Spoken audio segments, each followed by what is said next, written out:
Hello everyone, welcome back into Microsoft Flight Simulator 2024. Today we are back in the FENIX A319, sat here on the ground in Luton, Innibill Luton to be exact, and we're going to head over to the new Fly X Belfast City scenery. I've never been to Belfast City in the sim. We always go to the other Belfast, which is made by Pyrig, but we're sat here on VATSIM on the ground, stand 2. Easy 656 Victor with service over to Belfast. We're going to be doing the return sector as well. So welcome into the live stream everyone, hope you're having a lovely week so far. And Surfy Seal, hello, welcome in to the live stream and thank you for the follow Michael, really do appreciate it. Welcome into the stream. Good afternoon, everyone. I hope everyone's having a good week so far. Weekend is nearly upon us, and we'll start it off very well with some really cool flying in the UK. I thought we'd take the 319 out. It is in real life operated today in the 319, but I can't fly it properly.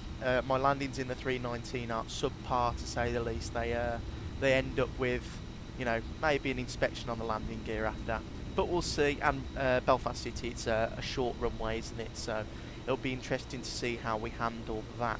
So, without messing around anymore, let's jump into the flight deck and start getting everything set up for today's service. So, first of all, QNH is 1023 overhead panel.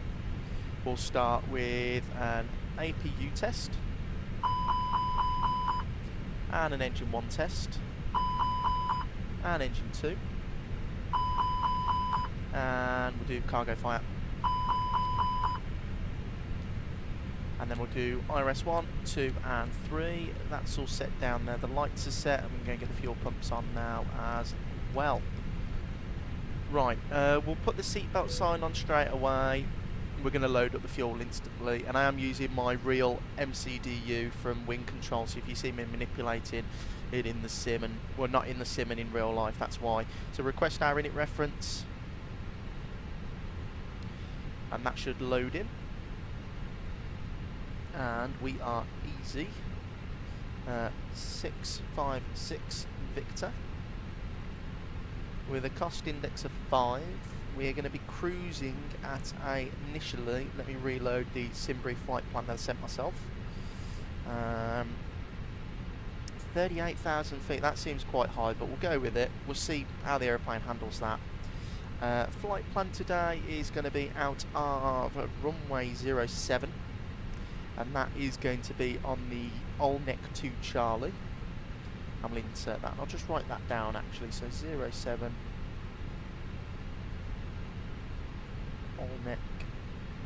Olnec 2 Charlie, sorry, just in case we do have some ATC. And then we'll go to Echo Golf Alpha Charlie, which is Belfast City, and it'll be the ILS 04. There is no start, but it will be via Delta 217 November, which is all sorted there. We'll insert that. Right, what I'll do quickly is I'll go fix info, and we'll go EGAC 04. And we'll put a 5-mile fixed ring round, 10-mile fixed ring,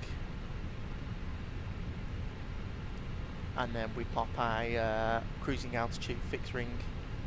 But we'll put 115. I like to descend about there. Right, let's jump over to the EFB, and all my flight plans plugged in and everything. So we'll go send. Oh no, wrong one. We'll go load aeroplane, boarding only.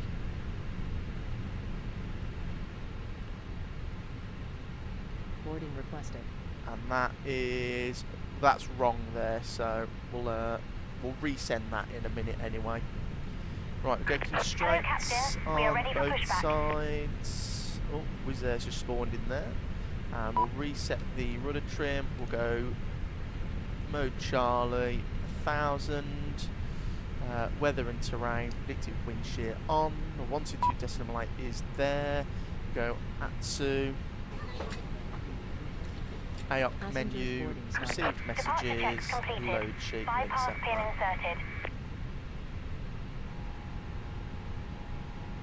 And accept it. Lovely. And we'll keep it on the received messages page actually, like so. And then you can come over to the EFB. He's pushing back. I think he's facing the wrong way. Start on it 1 Charlie, and it's going to be out of 07, which is this runway. So, well, actually, let's have a look at our flight plan first. So if we go flight plan, yeah, so it's a left-hand turn after departure, up, and then radar vectors onto approach, which is fine. Right, okay, so stop altitude, initial climb. Does it say on here? So climb straight ahead to above 1,030 feet. It's 5,000 and turn left. Right, we'll go 5,000 feet. And actually, I think I need to turn down my audio, definitely. Because that was way too loud then. Right, overhead panel now. Master APU switch can come on. Give it a couple of seconds. And we'll start the APU up. And that's looking good over there. Yeah, looking pretty good. We'll go outside and enjoy a little boarding view as the passengers get on.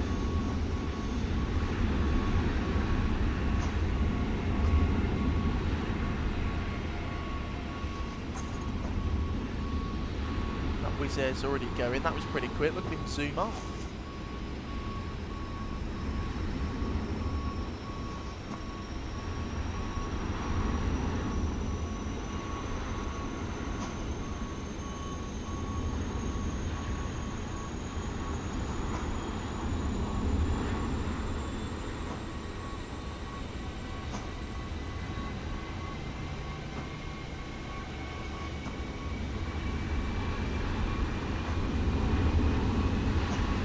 Just check the VATScope quickly to see what's going on around us. So we are, yeah, we're all fine there. We've got London South on, and then yeah, there's no one up in Scotland or Belfast, so we're okay. Right, that's pretty good then. Hopefully we'll have some ATC on the way back.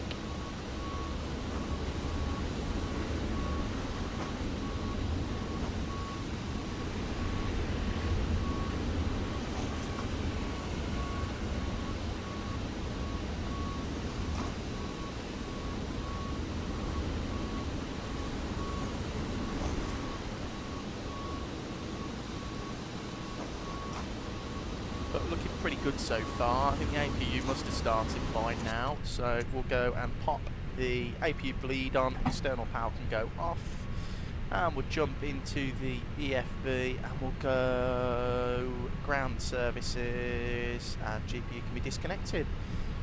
Nearly boarded now, guys, and then we can get on our way. We've got 3 minutes left for the IRSs to align. Not too long left to go. It's why I like flying the FENIX family of aeroplanes. It's quite easy to set it up and just get going. I did, silly enough, reinstall the FS Labs. I installed it and I tried to set up one flight, got annoyed with it and uninstalled it again. It's probably like the 5th time I've done it in 6 months. So yeah, desperately waiting for the FENIX Neos still.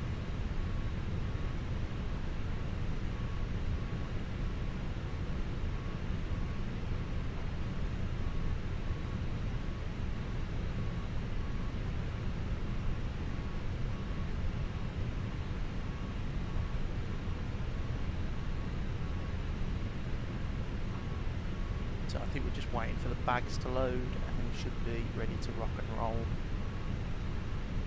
We'll face south. I don't know why that guy went that way. So it's longer to get to 07. There is that private jet over there. And there's boarding complete. So we'll jump into the EFB. Mass weight and balance. We'll send that to MCDU. And then I'll check on sim brief and let's just have a look at the performance. So if I go in at reference, so min fuel, so we need to get Manchester is our alternate, so it's 3.1 is our reserve. We need 0.2. We'll go flight plan. That's because we have not inserted the winds. So if I insert the winds, it should give us an updated time of arrival. It's always a trick. If you find that you're gonna, it says you're landing without fuel or low on fuel, it's because you haven't got traffic with Jet 42 radio check. 5x5. Roger that, thank you. Right, so it's still saying 3.5. So I've got Minimum fuel's 3.1. We've got a trip of 1.9, so I don't know why it's saying that. I mean, we'll pop the performance in anyway. So what we want is, if we go to the performance page and sync, it's not going to give us a intersection, but I think that's the one I made earlier for Bravo. So if we go into chart and minimums, Bravo there on made one myself, so we don't need any backtrack, it will just be from Bravo. So we'll pop that in. So there you go, Bravo 1, cancel, we'll go from Bravo, and packs off, dry, 07, QNH is 1022, which is correct, and we'll send that to MCDU and pop that in there, and then we can accept the final load sheet like so, and I'll have a flight plan on that side, and there you go, that's disappeared now because everything's set up correctly. My box is sorted, so well, ready to go now, aren't we guys? So we'll disconnect the shocks and we'll put the charts up, and we will request pushback and departure. I am using the newest GSX update, and we want nose right facing south. Release parking brakes, please. Beacon on.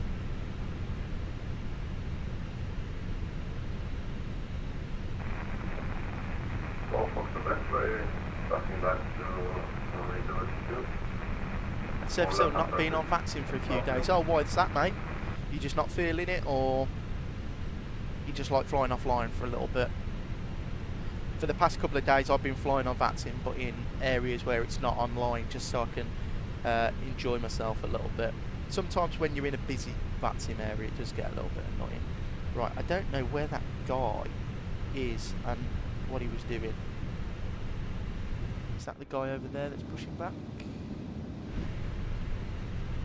Luton traffic, easy 656 Victor, stand 2, pushing back facing south. Luton traffic. Been on Boeing side.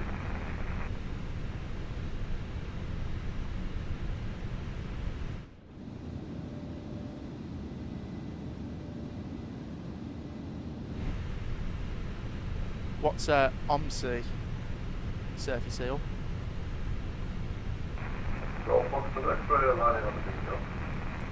Commencing push. All engines clear. Start at will. Right. Ignition start. And we'll go engine number 1. And let's listen to this.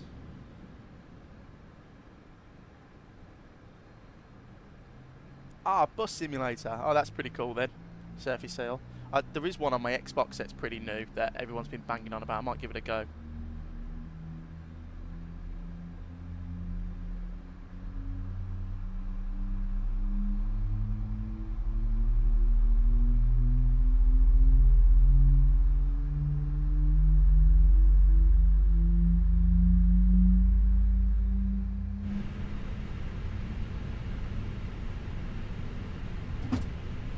Looks like a good engine start. So I'll wait for the veil light to appear and disappear, then we can start engine number 2. So there's a veil. Please set parking brakes. Right, parking brake set. Waiting your confirmation for a good engine start. And we'll start engine number 2. And we'll confirm Cockpit the to ground. start. We have a good engine and have a start. listen. You can disconnect.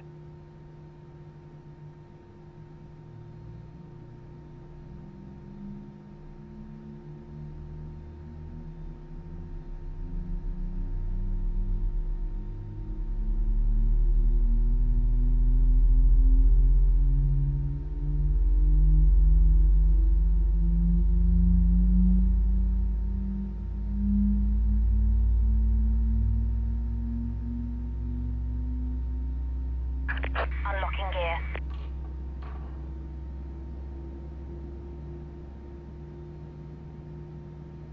And that is engine number 2, nice and stable. So we've got 2 good engine starts, so just got to wait for the bypass pin to be shown, and then we can rock and roll. Tow truck disconnected. Bypass pin removed. Left is clear, right is clear. All Fox X-ray turning downwind of Southfield.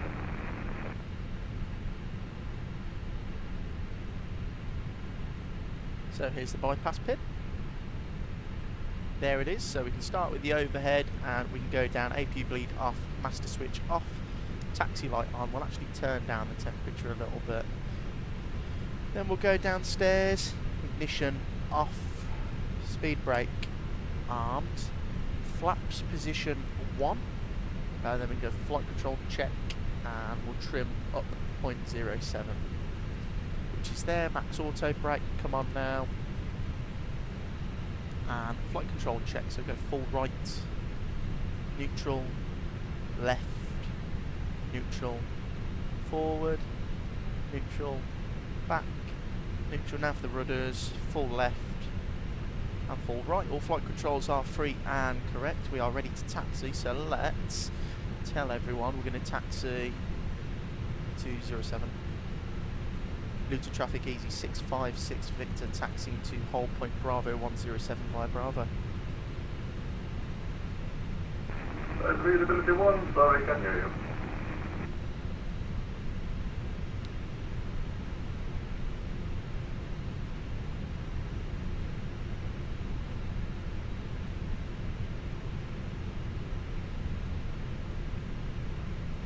Radio check for easy 656 Victor. Have a fast. There you go. Right, now they can hear me.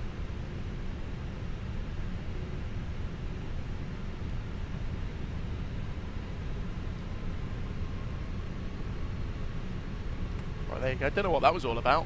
It's pretty good, usually. But we are ready to go. And we can check the chime there. That's pretty good.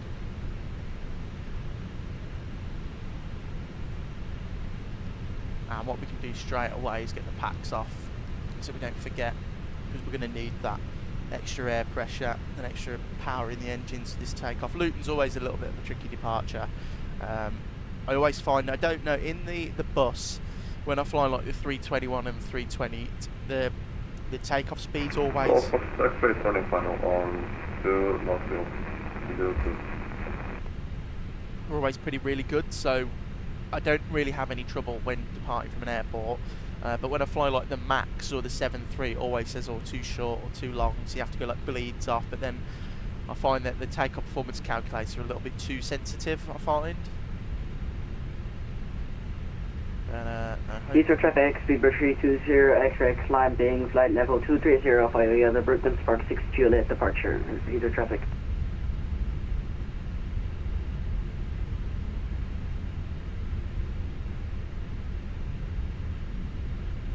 To update my scenery.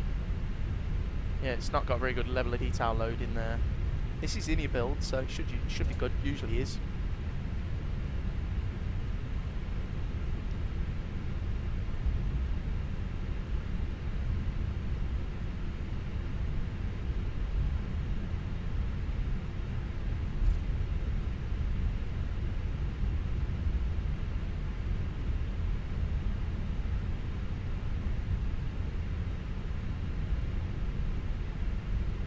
So we'll get the SID up now on that side.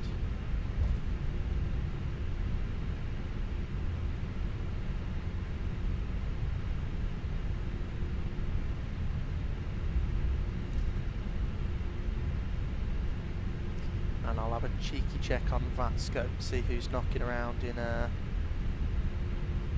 no one's coming into Gatwick, so it's Luton, sorry, I keep saying Gatwick. So what we'll do is lights can come on. TARA. And we can get the weather radar on. Right, lovely. Luton traffic easy 656 Victor, departing runway 07 to the north. Luton traffic.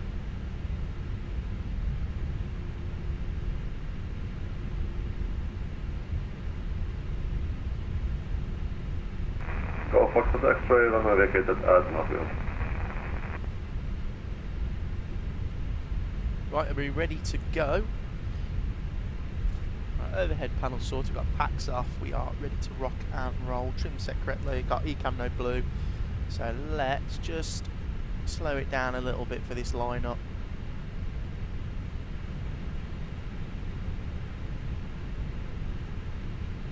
And lead traffic, VATSIM 402 is going to be taxiing Bravo 1, runway 07, via Bravo and Alpha. Right, forward pressure, 50%. Let's spool them. And we'll go chrono. Traffic speed 320, X-ray out of scope for 3 minutes. Stable. Manflex 65, SRS runway nav auto thrust blue. Feeding in that rudder. Yeah, we're going to go up like a rocket, look at speed already. Already through 100 knots. V1 rotate.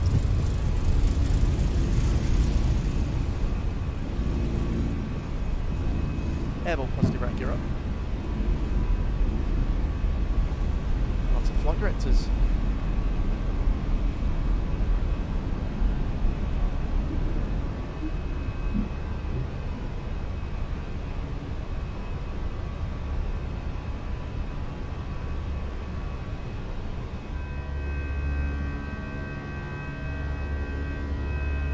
There is no D rate in this, you can't hear the climb D10, but we are in climb. There's pack 1 on now.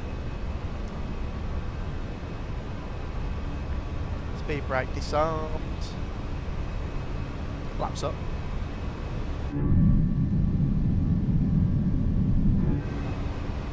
And pack 2 on.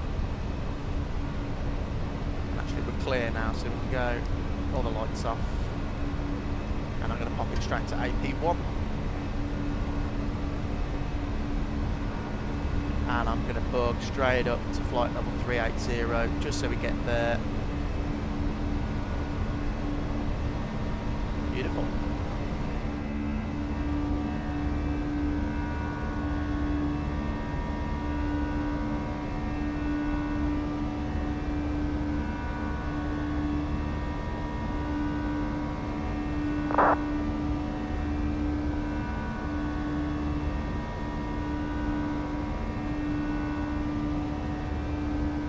Nice views as we leave Luton.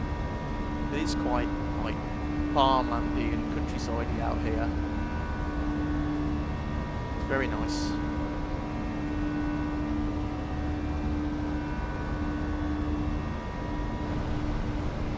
We'll go standard barometric pressure.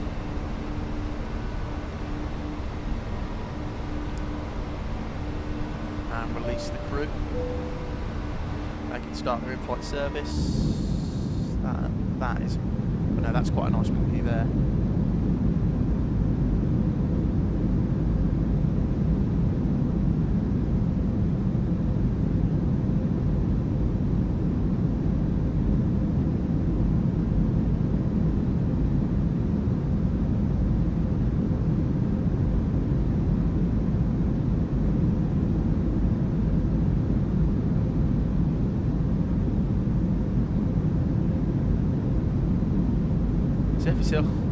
My guy on a Bristol Jersey VATSIM flight looks quiet. Yeah, it's that time of the day. So where there's not many VATSIM controllers on at the moment. Well, it is a Thursday, so. What's gone in here? We'll go direct to Olney. So it's not happy with that route in there. I think it was a bit tight for us as we climb up. There's through 10,000, lights come on now, or off now, sorry. Go Fox X-ray, turning down the wind off Northwell.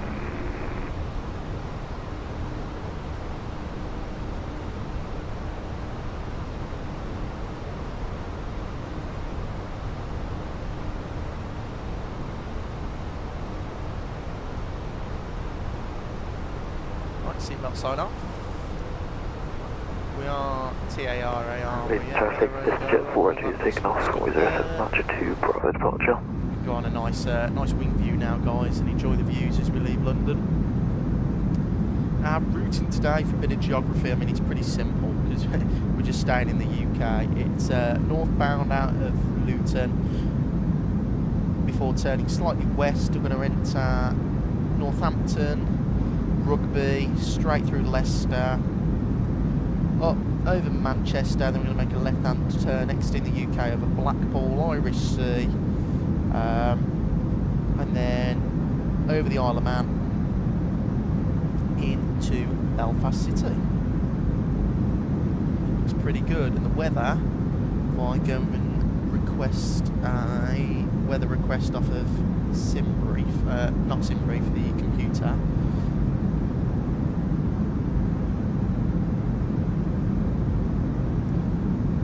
So, weather request, I've got it, and the weather is Meta Echo Golf Alpha Kilo, or Alpha Charlie, sorry, 111 knots,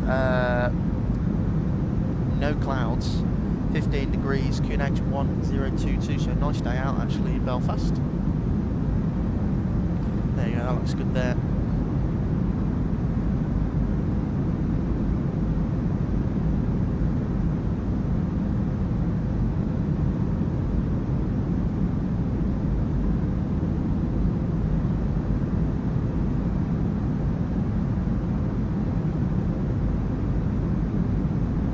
Sevsil, it's the weather like that.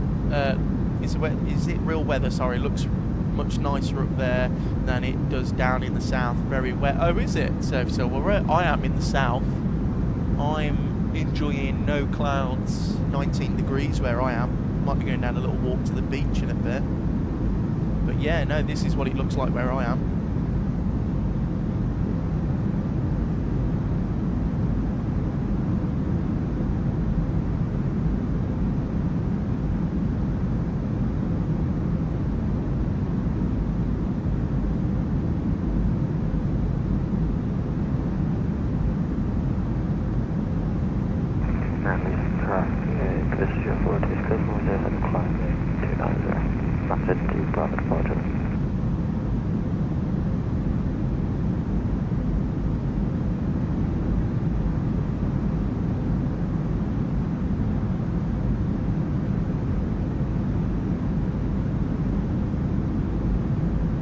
It's all crazy in Cornwall, it's heavy showers and overcast. Oh, that's really strange. Yeah, no, where I am, very nice day.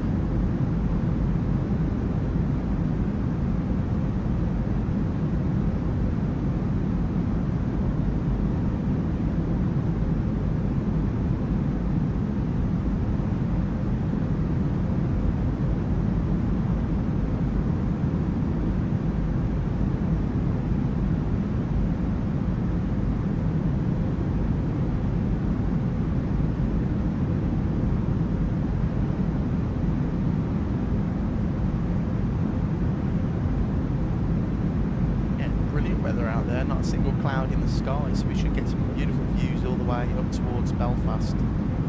The new scenery, actually, let me check. I did write something down for it, but I've lost it. And then we got the IndyBuilds store, so I can tell you some information about it. So I purchased this on the IndyBuilds store, and it is by the scenery developer FlyX. Now I remember FlyX, they used to make stuff in X-Plane. They're really good, so I only paid £15 for it, so it's a pretty decent price. Well, I paid 16 something with tax, I believe. But the key features, it comes with high quality detailed airport buildings, custom PBR ground textures, custom ground markings, a custom GSX profile, and extensive terminal material. We'll have a look as we go through it. It is really nice. It's only 907 megabytes to download, and once installed it's 1.6 gigabytes, and it's still on version 1.0. But I did a little tour of it, flew in once to test it, a quick flight over from Manchester, and it was really good. So looking forward to going in, and we're going in on the runway that comes right over the city, which is nice.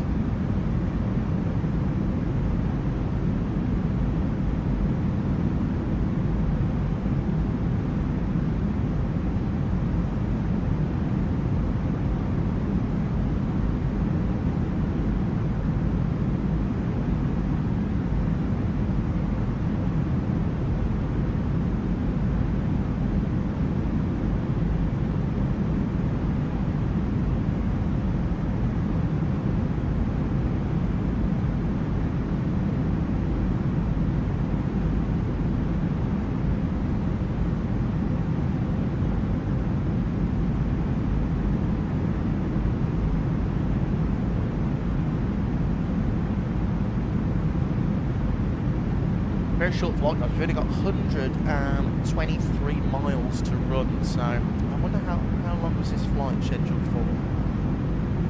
50 minutes. So it's 50 minutes each way.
There's descent already. Actually, we got up quite quickly, didn't we? That was pretty good. Only 11 minutes in and we're at 290. That's pretty fast. We'll have an engine view for the next little bit. That was pretty good out there.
Beautiful though, we're just coming on the Trent VOR now. Tango November Tango. Still climbing.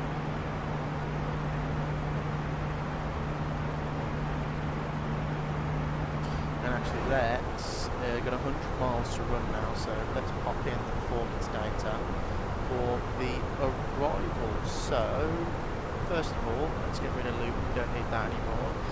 And the arrivals, so we're going to go by Maggie. Right. So Maggie, and then we'll just vector ourselves. So we're coming in from good flight plan. So we're coming Remzi, Nibed, Massot, Idgaz,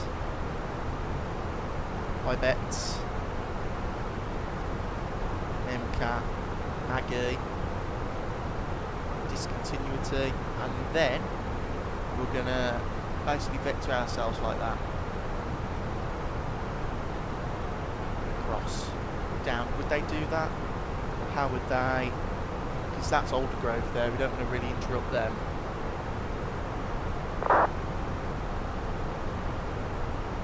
So why have they done all that? I'll have a look at what they did for an arrival earlier. So the all flight playback. Oh, okay. So at Limca or Ibets, we'll vector ourselves like that. Yeah, they don't go to Maggie. because otherwise they are departing off of runway 07 at Old Grove, so that'd get a bit messy trying to sort all that out, so we'll just do that instead. So what we'll do is we'll come like this through Yvette, then we'll go opposite runway heading and then back in, so that looks good. And then it's going to be the ILS, and we are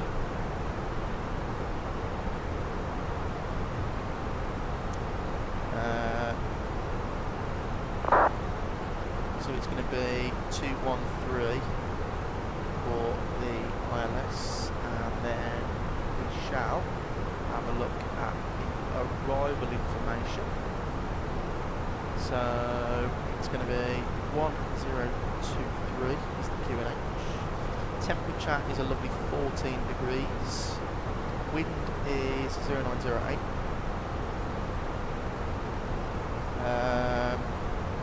We're going to go full flat, auto brake, medium, back over here.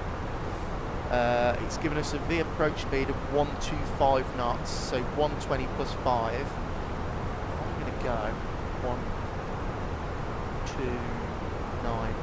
I like having a little bit more speed in the 319, otherwise it gets a little bit tasty on the flare. Right, and we have reached cruise now. So we'll go back to the progress page and reports. 73 miles from top of the descent. We'll go back to our lovely wing view. So that's the approach set up there. That was pretty easy in the Airbus.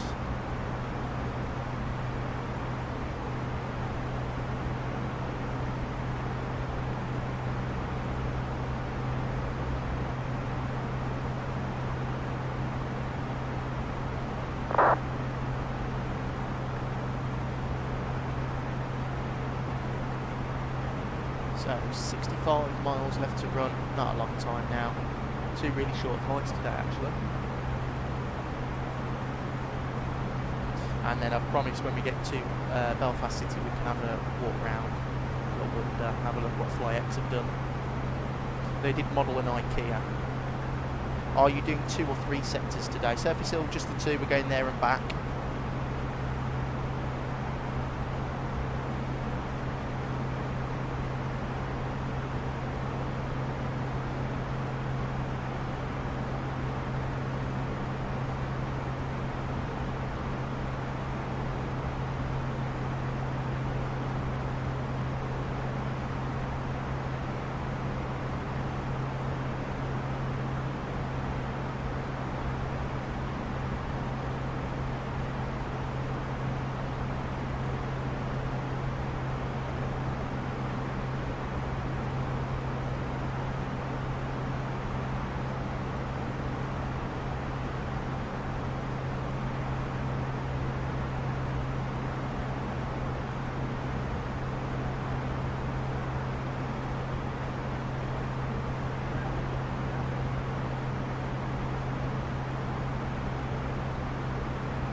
Really nice out there. There's a couple, I think that's, is that clouds or contrails from the aeroplanes? I believe that's clouds, but look at the visibility. Look at that out there.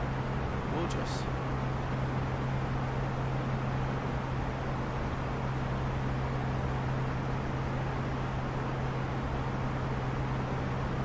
We're currently heading over Manchester, and London Control Centre has just come online, so hopefully on the way back we get some ATC. But if I go to this wing view, we can see Liverpool Airport down there, and the city of Manchester, and there's Manchester Airport.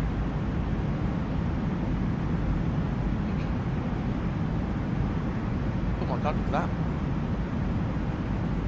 He crashed into a plane then. Look at that. American Airlines. 787-9 going from Romania.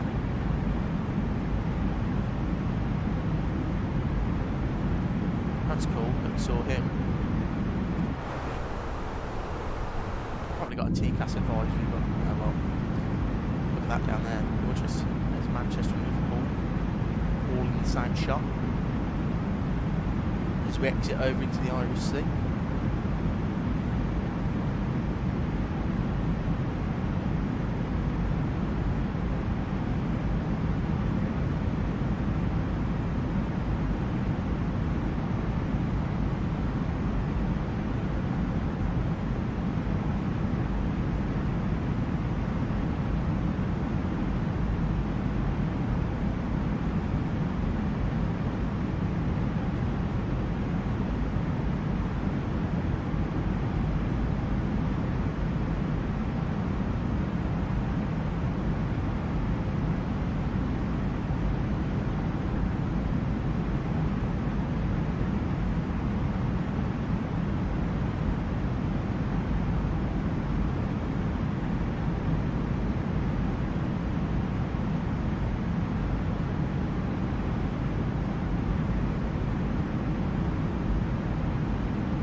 me the EastEnders intro. It does, it looks a lot like it.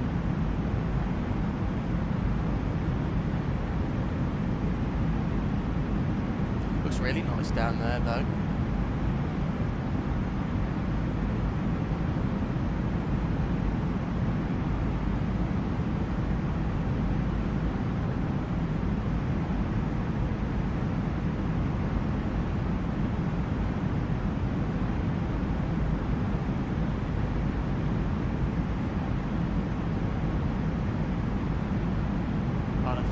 That is actual, like, that made that city there, as you can see, or like the town or whatever, because it looks slightly different. If you look, that's just the default ortho there, and then this is the actual, like, that was the city that they've made.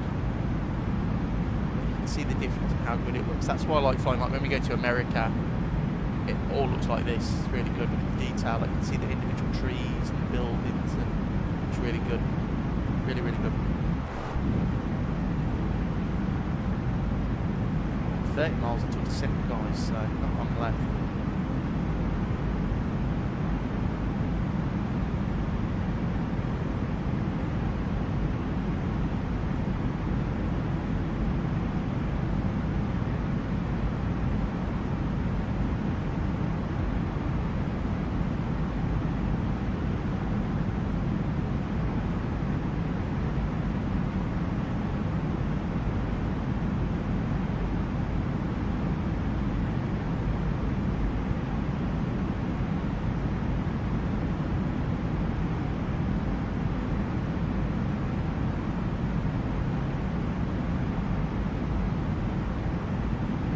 It's all loaded. I wonder why they've done that bit there, just this bit.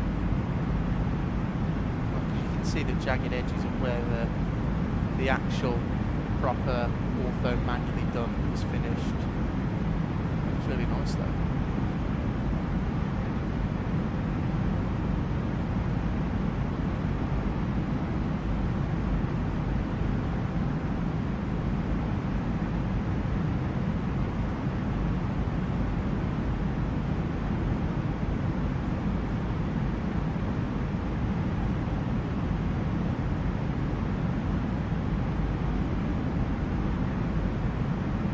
Right, descent is any moment now. Just going to give it another 10 miles.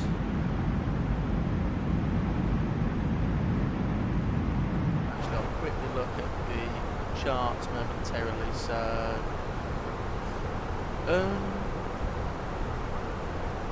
the arrivals, it doesn't have any restrictions, so we'll just leave it like that. And we want. That's got the most land in it still, so we'll go for that. New days with this thing.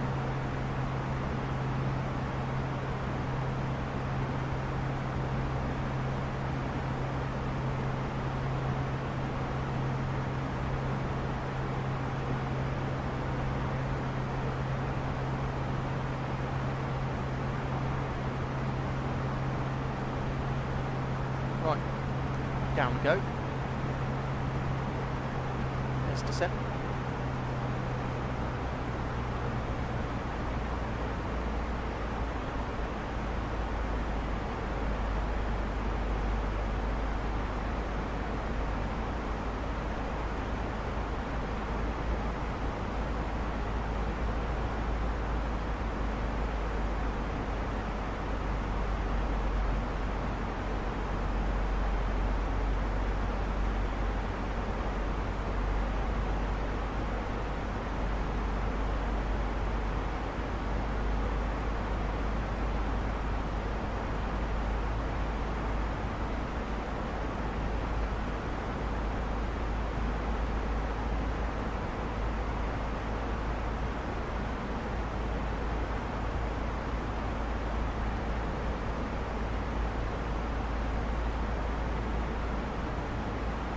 We are 1,000 feet under profile and descending below it, but I like being below profile in the Airbus because otherwise it gets a little bit divey on us without that VNAV update. Hopefully when the Neos come out soon they can backport the VNAV and fix the CEOs a little bit, because if you go a cost index higher than 5, well, as soon as you click the descent button, you go into like a stupid dive bomber sort of pose where the airplane goes like, descends no matter what you do at about 5,000 feet per minute.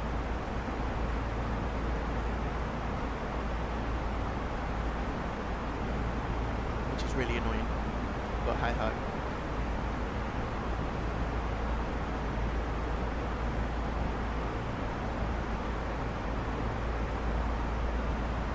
VNAV descent's coming in, the VDEV's coming in now, so we're at a high of 1,600 feet below profile, and now it's going down to 1,300, so we'll see what it does in a minute anyway, and see how quickly it descends us.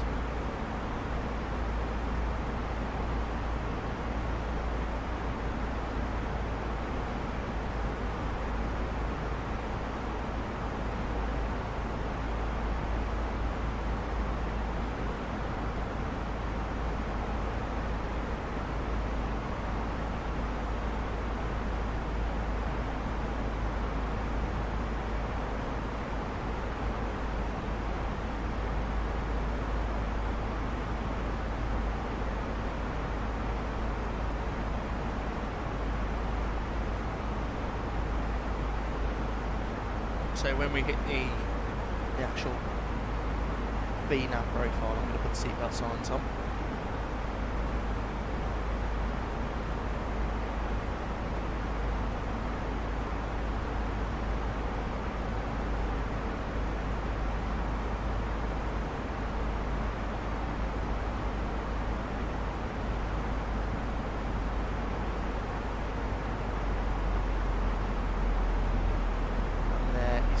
Descent, so we can go upstairs, cabin crew, prepare the cabin landing, please.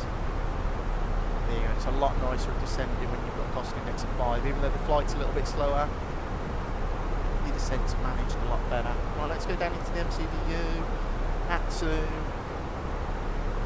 AOC menu, receive messages, easy ops were delayed, oh dear, not my fault though. Now we go performance page, ready to activate approach. What is the runway heading? So 217.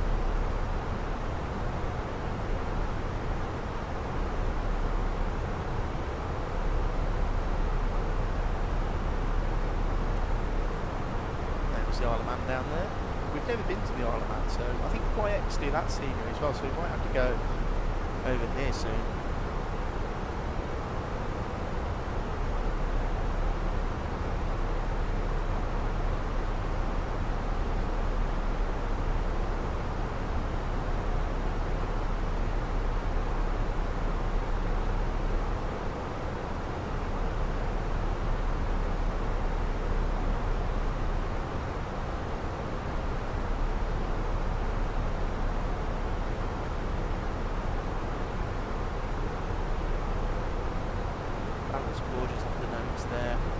Skies, a little bit of cloud scattered between UK and Ireland, but look at that.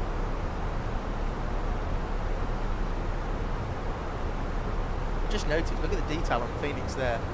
Look at that. The bits of paint that have chipped away. That is unbelievable detail. Never noticed that before.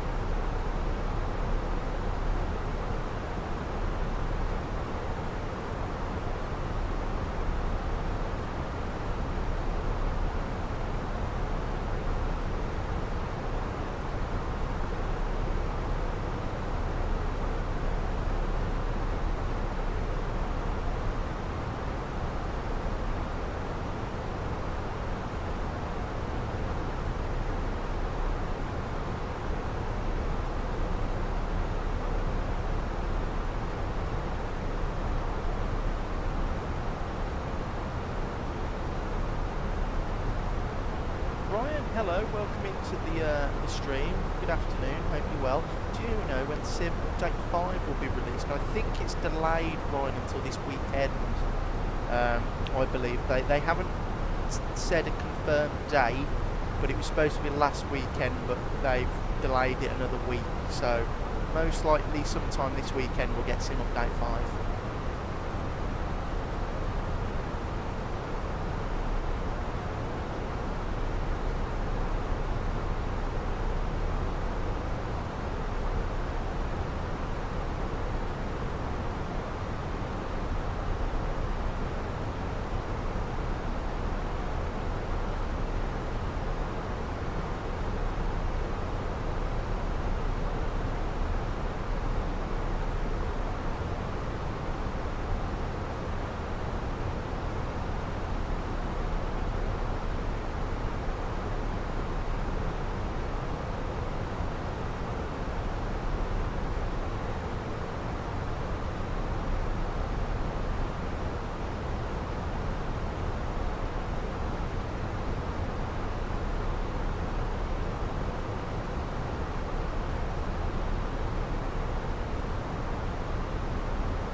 7,000 feet.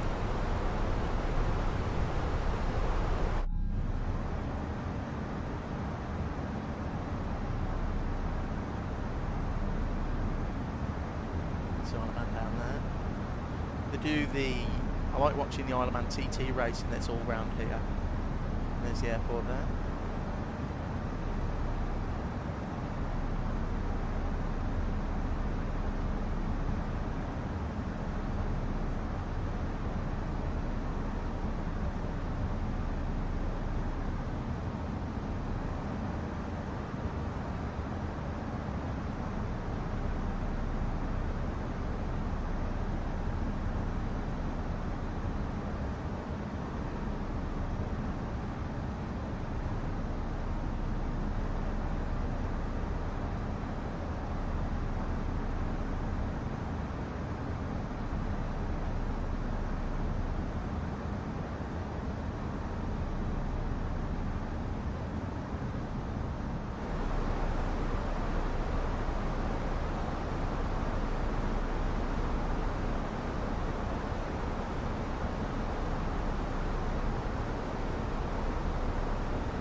Gareth, hello.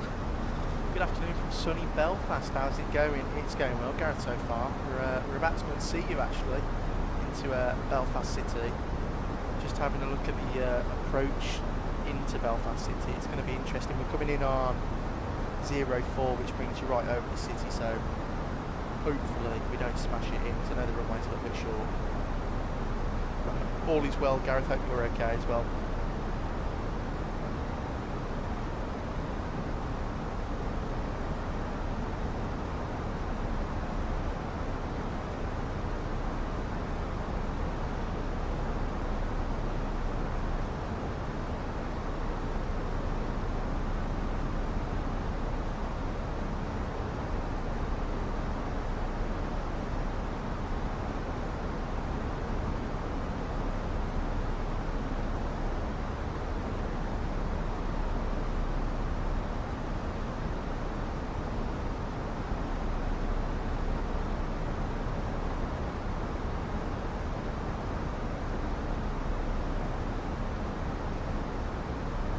Well, watch out for the cranes. Well, I'll try to, Gareth, no promises. We're coming and we're like missing a bit of flap. You know, the leading edge is gone. It's like a port, isn't it, Gareth? It's where like all the boats are made, isn't it? Right, let's get the landing systems on. And I am going to take control of all the speeds and everything. Just take control of everything there, like that, because we're going to venture ourselves in. And Max, Ghost Max, hello, welcome in, hope you're well, good afternoon. And Gareth, if you were coming in onto 22, my house would be on the right hand side of Louth. Well, Gareth, when we're going to be departing, so we'll over that way, so when we take off we'll try and wave. So when we take off, it'll be on the left-hand side, wouldn't it?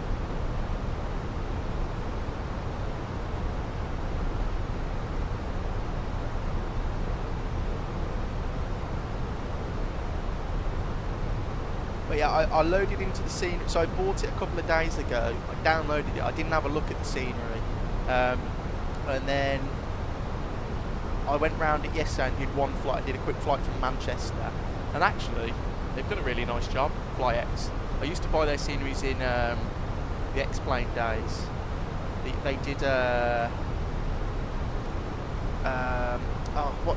they did a freeware Lanzarote, which was unbelievable. It was really good for X-Plane. And Sam, welcome in. Hope you're well. How's it going today, mate? Saw your latest video flying to Rhodes. Got me in the mood for some Greek island ops. Sam, don't. I'm not streaming the whole of next week because I've got family and friends coming round to come and see us, so I'm hosting them all. But after that, I think we're going to do some Greek island flights for sure, because I love doing those. They're my favourite. We haven't been to Santorini in a while, or Skiathos, so I think they're on the list. And Max just getting ready to go CPT from Heathrow to Calgary. Oh, That's a long one, Max. You're going in the 777 LR. Get a little bit of speed brake out now because this plane likes to not slow down.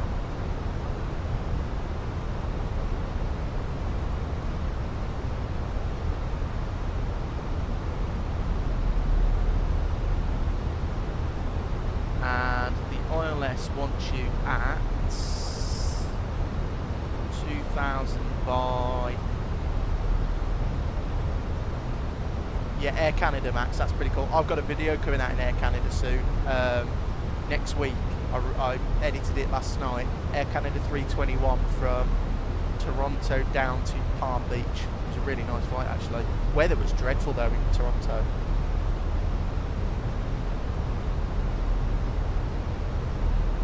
Corfu and Skiathos are my favourite places to go. Sorry, let me just... I know the speed brake's still out. That's because I'm descending quite fast. Splurged out a little bit. Sorry, Sam. Corfu and Skiathos are my favourite places to go in the sim. Fly Tampa Corfu is an incredible add-on. It is, Sam, but I'm looking forward to as well. There's a new Corfu coming out by... Who's it by? It's coming out very soon. Gaia-SIM. And it looks really good, so I'm going to wait to go to Corfu to see if that's any good and compare the two. Yeah, big fan of going into Corfu. Just gorgeous Corfu is. Saying that though, like when you go to Greece, it always looks good. No matter where you go, it always looks good. Like I really like flying into Kefalonia. And FSDG do a really nice Kefalonia. Now FSDG scenery sometimes can be hit and miss, depending on, you know, what scenery it is. But their FSDG Kefalonia roads is two of their best sceneries, I think. Right, Q&H, we'll set that. And where is... What's the weather doing? It's 1022, so we'll set that. That's already set to 1022, lovely. Hello Gareth, not loud, sorry lol. Lau, my phone rang so I had to go lol. Yeah, if you take off I'll be on the left. Okay, so the left Gareth, okay. Well, as soon as we take off I'll have a look at the left wing then. And Max, is this your last flight? No, this is the first one. We're going to go back to Luton after this. So yeah, still got lots of flying to do. Slow that rate descent down now, start slowing down the aeroplane. A little bit too fast there.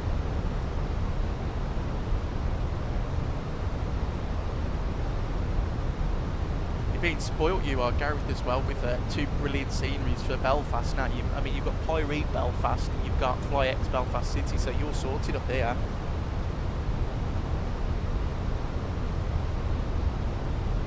Lights on.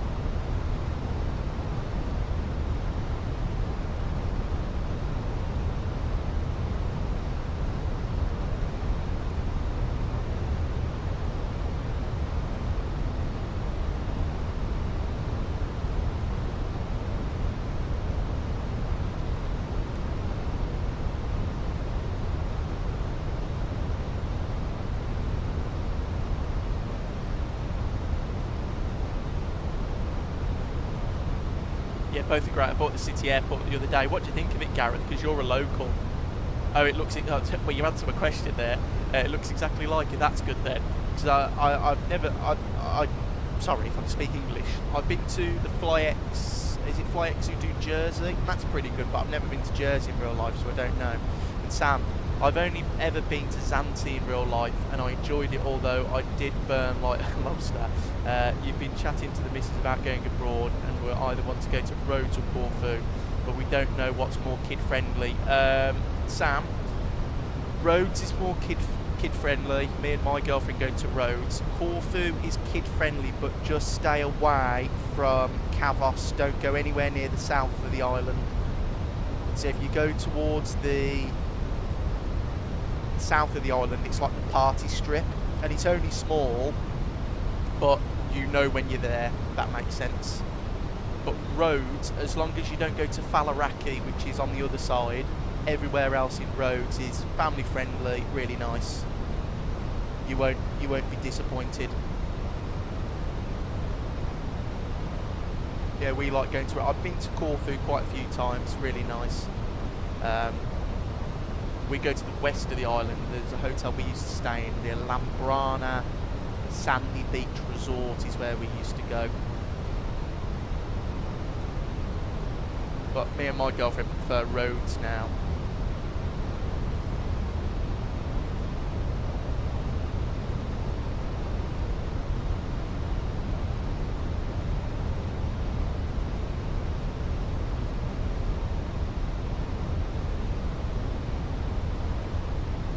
We're going to extend it downwind.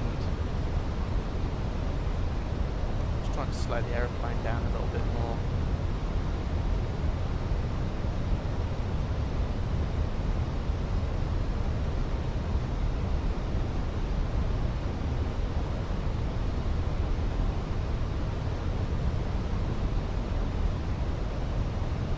There you go. Speed brake. We'll go half on the speed brake and go flat one out. I want to go to roads. Looks beautiful. It is beautiful, Gareth. The only problem with roads is what we found, which, you know, it's not a problem for some people, but for me and Angela it was. We've never been there before when we first went, of course, and the beaches, there's not many sandy beaches. They're all like rock beaches, if that makes sense. So at all the shops, they sell like these beach shoes so you can go in the water with like, they're really thin. And then on the bottom they've got like a rubber on so you don't cut your foot. If you're not too bothered about going into the beach, because we had a nice hotel with like a really good pool, so it's pretty okay for us, but yeah, it's one of those. There's pros and cons to everywhere you go, really. Speed brakes in.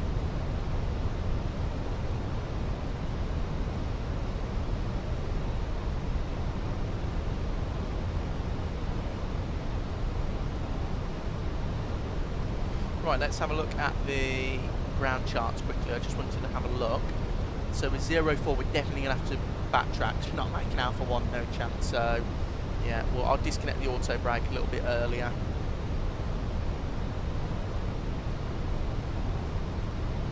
We'll go 180 knots. I think we watched a TV programme with Alan Carr and Amanda Holden, and I'm pretty sure they went to Rhodes and it looked incredible there. Currently watching Race Around the World. Turkey looks really nice. Turkey is really nice, and we always go to a place in, you can either fly to Bodrum or Izmir, and it's a place called Didim, and it's gorgeous. It's a bit out the way, but it's definitely worth it. And there's flat 2 coming out. But yeah, Turkey's really nice. That's where I do most of my flying in the summer in real life. They always send me to Turkey. Right, approach mode, second autopilot. And I'm going to go to performance page, make sure that's activated. Yeah.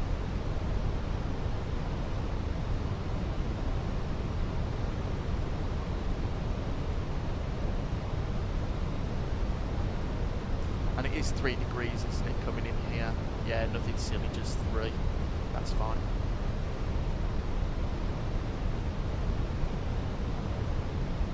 Belfast City traffic easy 656 Victor, currently on a 14-mile final for runway 04.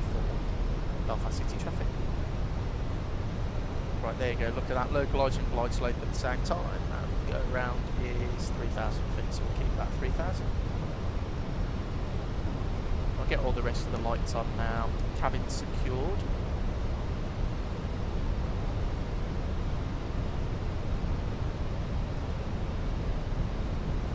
I don't know where me and my partner are going to go on our next holiday. We've been thinking about going to the Canary Islands, or we want to try Madeira, but it's just too expensive at the moment for us. But we'll get away eventually. Maybe we should go back to Greece or easy.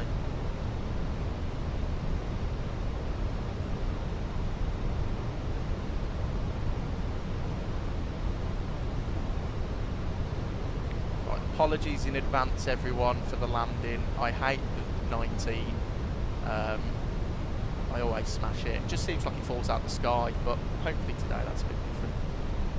And what is the go around into? Yeah, it is just climb straight ahead to 3,000 feet, or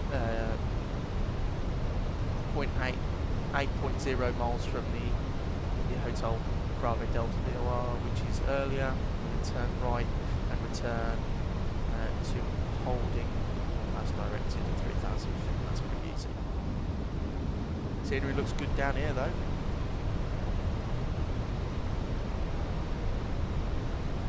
I hope, Gareth, we'll see. 2,500. I'm not confident. Yeah, I'm good in the other Airbuses, it's just the 319, it's always, don't know. Maybe I just need a bit more practice in it. Right, speed window in. 8 miles, gear down. Belfast traffic easy, 656 Victor onshore, 7 mile final for runway 04. Belfast City traffic. Did I say Bristol at the start? I think I said Bristol, didn't I? That looks pretty good out there, look at that. Gear is down, go flat 3.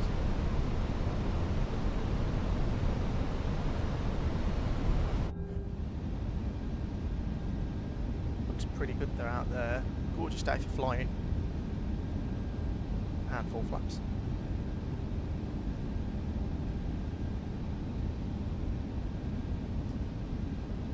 Sam, me and you both. I can put myself in any Boeing aeroplane, and I'll guarantee that it will be a quite smooth landing. In the Airbus, it's a 50-50 whether I absolutely destroy the runway or it's an okay, acceptable landing. Right, there's full flat. And alarm speed brake.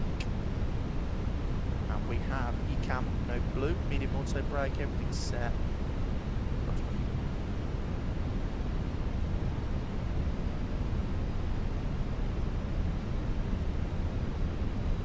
Update that. So I'm gonna add 5 knots on top of the 5 knots. So I'm just gonna go 130 approach speed, and we'll see if that helps the flare in any way. Ryan, I always smash it in the 321. Yeah, just all the Airbuses. I find that all the Phoenixes are a little bit funny with landing. Right, let's disconnect my aeroplane and let's see how it goes. Got a stiff 26 knot crosswind, which was, I can tell you now, that was not in the meta, so we'll see how this goes. It's Microsoft being Microsoft again. Probably gonna give me some stupid wins in a minute, but hey ho.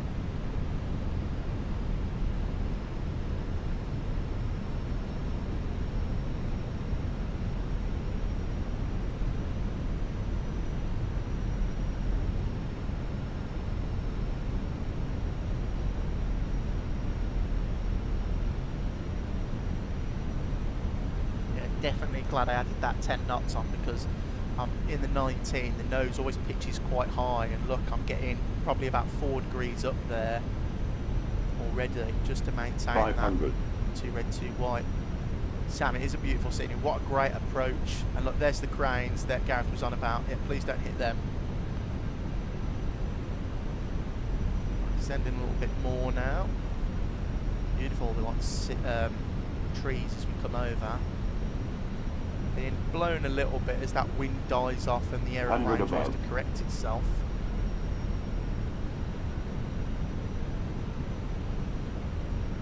Minimum. Continue.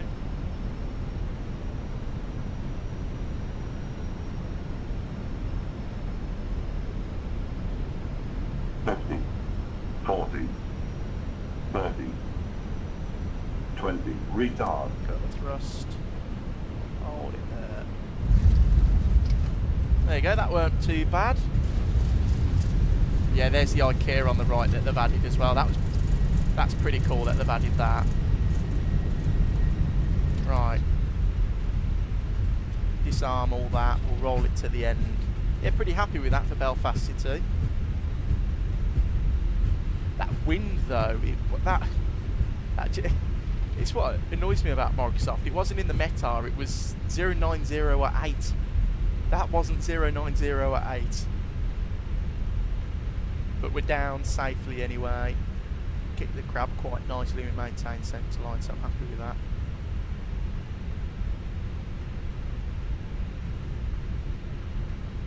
Surface Hill FPM. I don't have a landing rate calculator. I find it distracts you a lot of the time.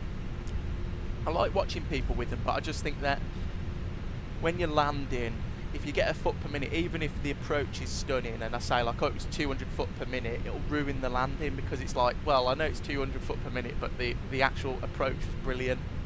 And I find you chase the elusive butter. But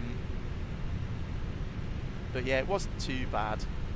Because in real life, I tell you now, guys, that because I fly so much, you don't land like this half the time. Like, I did a flight the other week, and we went to Gran Canaria in the 737, and it was quite windy coming into Gran Canaria, and we absolutely pile drived it in right on the footers.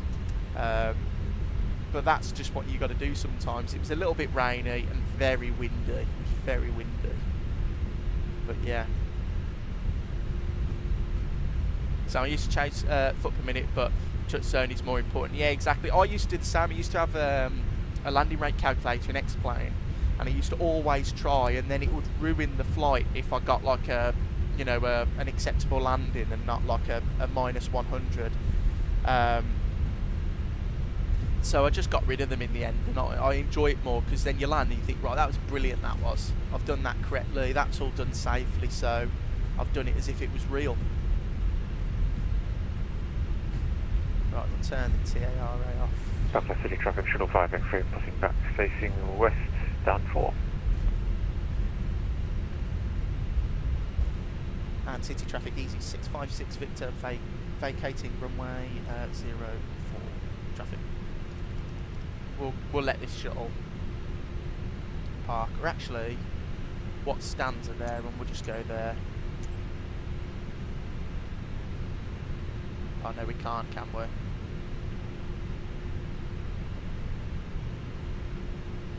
I think the concept of a butter landing is more of a Microsoft Flight Simulator thing. People want, it's actually like in real life. Yeah, exactly, Gareth. It's one of those things, mate, where, you know, it's nice, like, you know, I always like it when I come into land and it's perfectly, like, you can't even feel the jolt as you come in, and it's like, yes, I've done it. But also, then you look in the real life side, and 50% of the time it's not smooth coming in real life. And it, like I said, it just makes it more enjoyable. You find yourself stop chasing stuff and just enjoying the flight.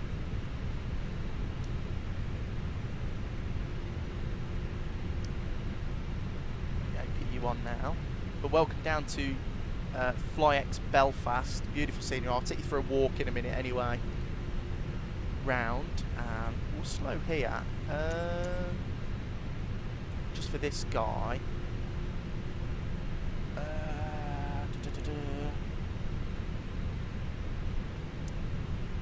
We'll go for that one there. Select stand 5. No. EasyJet white, and we'll wait for this guy to get out of the way.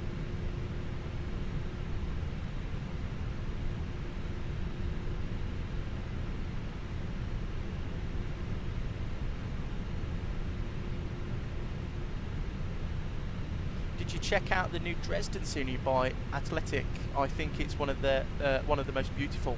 Ryan, no, I didn't even know they released a Dresden scenery. I'll have to have a look. How much is it? Is it? I think you can buy all the Athletic stuff on the InnyBuild installer, can't you? So I'll have a look into that.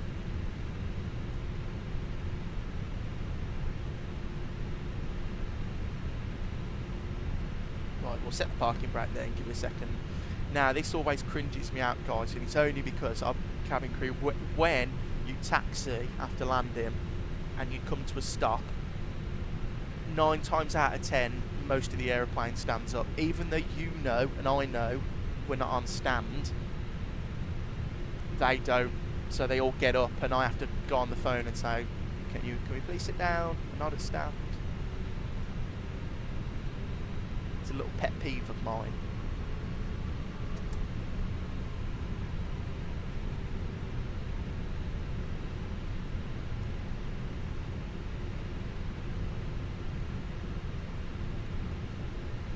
It's currently £10.50. Well, I'll definitely be getting it for that price. That's really good.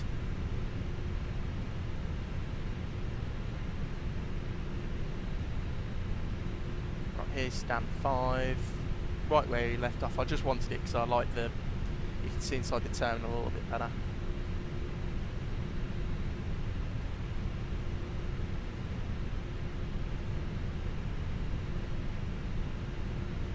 We'll see what I can do with this lineup. I do have the GSX profile installed with it, so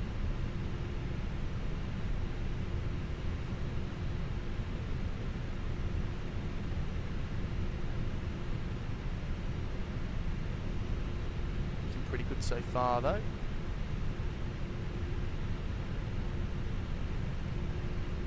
Bypass traffic shuttle 5 X-ray taking off 04. Correct, 1-2.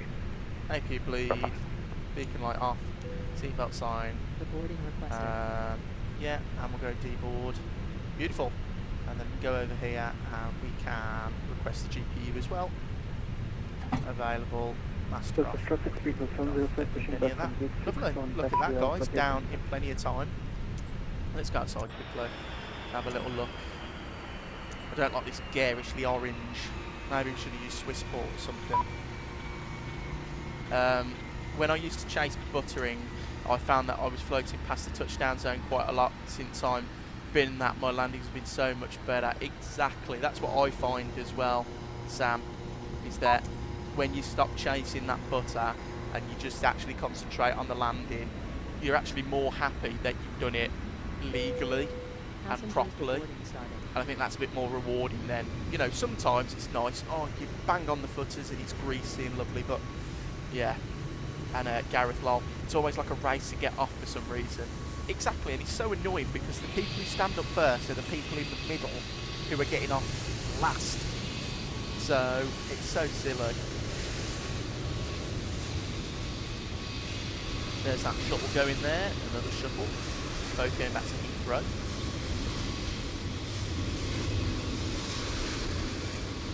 Nice rotation there.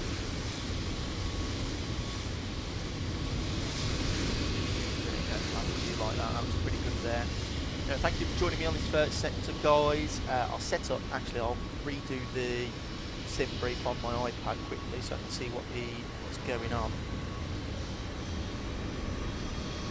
Right, departing, we are going, where are we going? Luton. What's the call sign for the way home?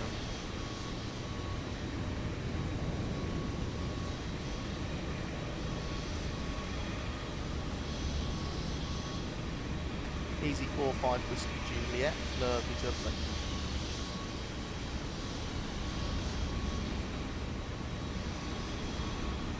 And let's have a cheeky look around this Belfast scenery. So, it's by FlyX, guys. As mentioned, it's on the IndyBuild store for like 15 quid. But here's the outside. To be honest, FlyX do a really good job with their stuff. It looks pretty good. They haven't done this road here, which there's a guy called Practically Geek, and he does live streams for like 2 hours. He goes around the sceneries. He's really good. But yeah, his videos are really good. And when he went round, he was a bit disappointed with this road here, and I can see what he means. But also, I'm one of these guys, and if I wasn't flying with you, if I wasn't doing a stream, I would never come this side of the airport. Yeah, Max, it does look good, doesn't it? Looks really good. Here's the IKEA over here.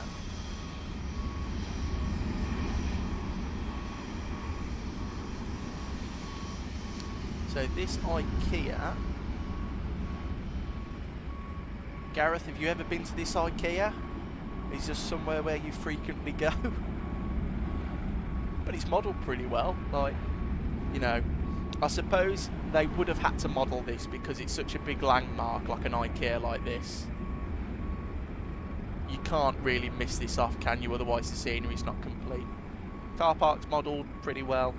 You know, Gareth, I did my first week's work experience in the control tower and fire station in the airport years ago when I was in school. That's really cool, Gareth. How did you manage that? I applied when I was doing my work experience in year 10. I tried to get into Monarch Engineering, the Monarch hangar in Birmingham, and they declined because there was too many people trying to do it, so I was a bit ashamed. In the end, I just went with my granddad's friend to do gas engineering. And Max, he probably did that for performance, yeah, definitely. And once again, guys, the performance, I mean, you know, this is really good scenery on performance. Many times been there, looks very good. Yeah, it does look really good. Really nice scenery. And Gareth is somewhere over there waiting for our departure. And then let's go and have a look in the actual airport itself.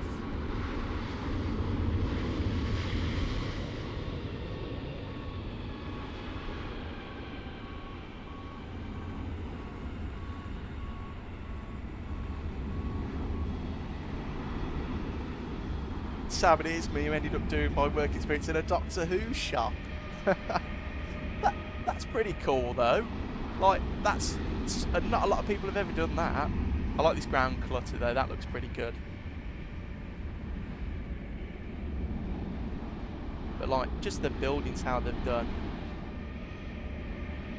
You know, really, really good. Shall we watch this guy before? He's going to rotate about here, isn't he? Let's watch him. Let's pretend we're playing spot him for a second.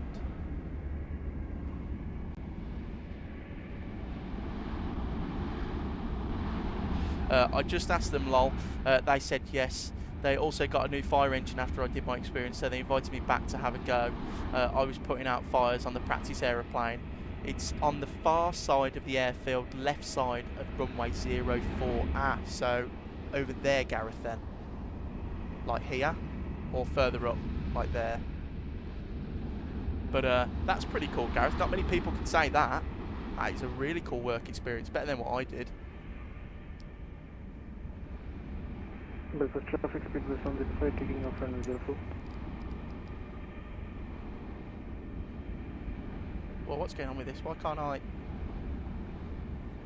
You seen that? I can't. There you go, I can zoom in now. That's really weird. Leave it like that so we can watch him take off.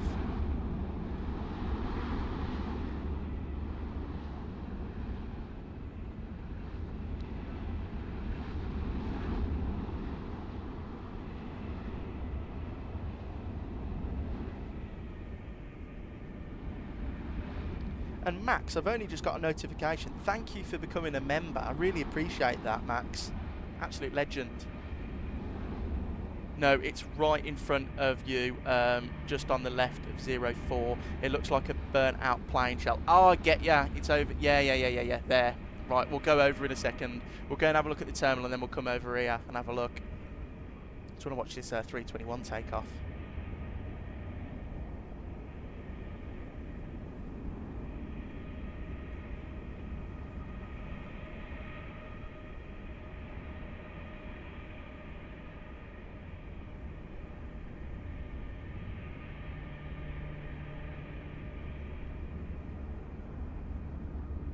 Takes me 45 minutes to load 241 passengers, Max. You definitely, I'll show you in a second the settings I've got for my GSX, because I couldn't sit there for 45 minutes to load passengers, because I'm ready to go in like 5-10 minutes. Right, here he goes.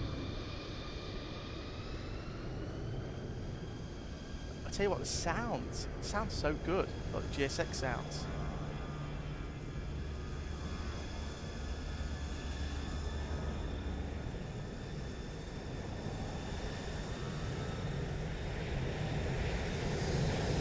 Oh, he's airborne.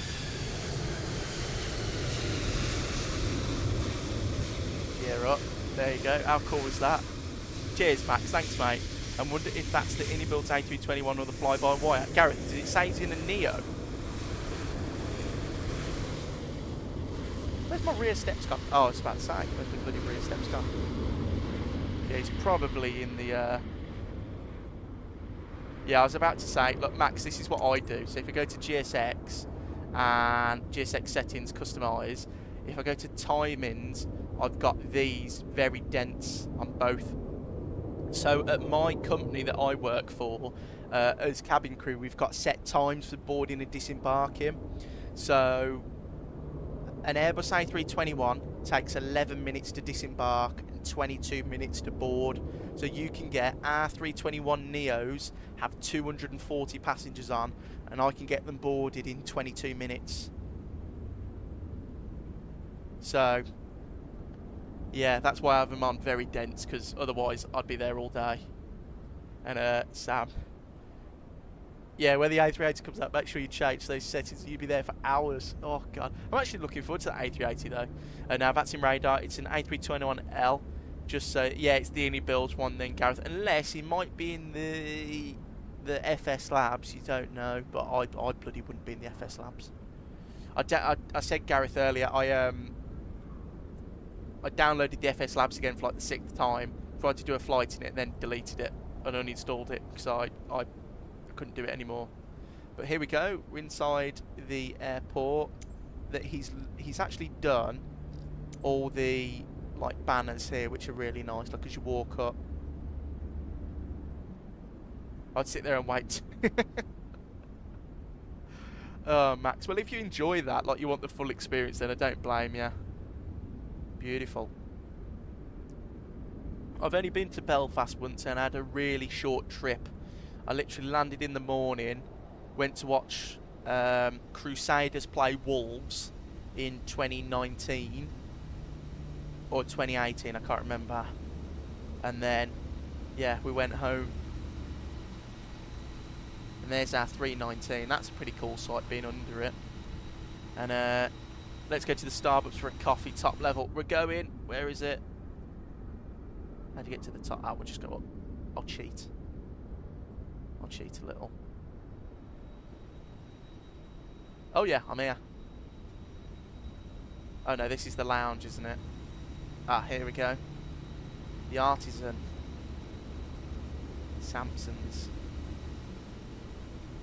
Oh, there's Starbucks, yeah. What we have in? Who wants something? I'll get the round in. Do you know what, guys? It's really good scenery. Like, FlyX do a great job. It makes me laugh though that it's. I looked at this the other day. That is the shampoo my girlfriend uses. I said to her, I said, look, you've got it in the sim.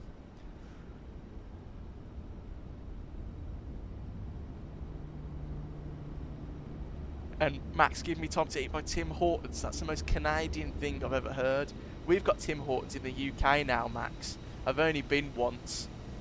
I got I didn't buy it. I bought a drink and the donut balls, like the little box. Yeah. And you'll have a double, Max. Oh well. We'll see how far the budget stretches. Americano to go, please. I like I'm just like a plain latte guy. I'll have a hot latte. I went there.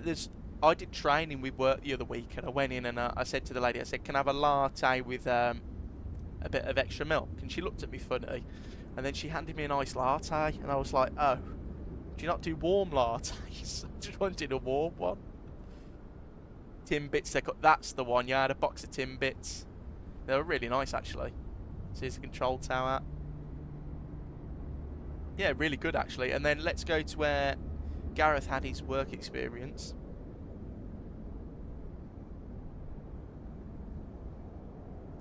Here's that little firefighting plane.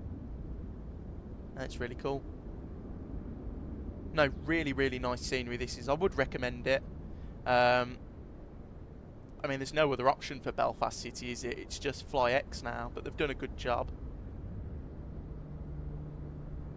Brilliant. Right, let's concentrate on the flight back to Luton.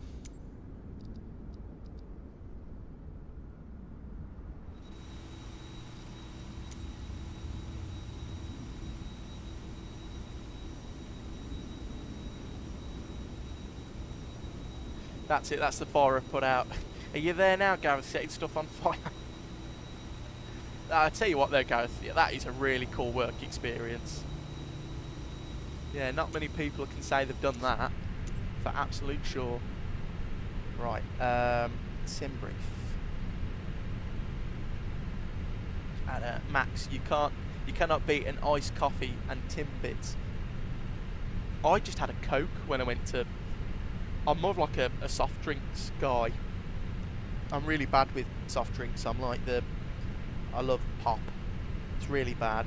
It's a habit I need to squash, but oh well. My sim brief's not loading. Oh, no, it is. Ryan, what's your opinion on Build's Luton? It's pretty good. It's one of their older sceneries, though, so I find that it doesn't look as good in some places. Like when I was taxiing around earlier, the screens were a little bit blurry because they don't have like all that level of detail stuff in. But it's very good. If you can get it on a sale, I'd highly recommend it.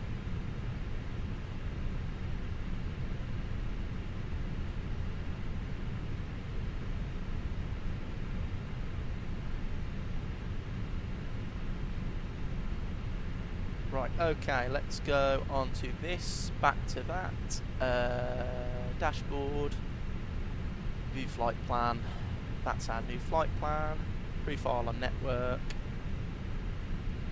and file flight plan, there you go, that's all done there, and then I'll reconnect and disconnect from, no, that's OBS, Dillon. V-pilot, disconnect, reconnect, and we are easy. 45 Whiskey Juliet. Connect. Lovely. And we can then reload sim brief, which is done. And we come down to the builds, import the next flight plan, and I'm just going to load straight the aeroplane again. And then if I jump down into the MCDU, I always like to do this Boarding requested. before every sector in the INI builds. Just reset the FMC. I find that stops that stupid like WASM thing it does. Hello, Captain. We are ready So if I go init reference now and request our flight plan, it should send it all through.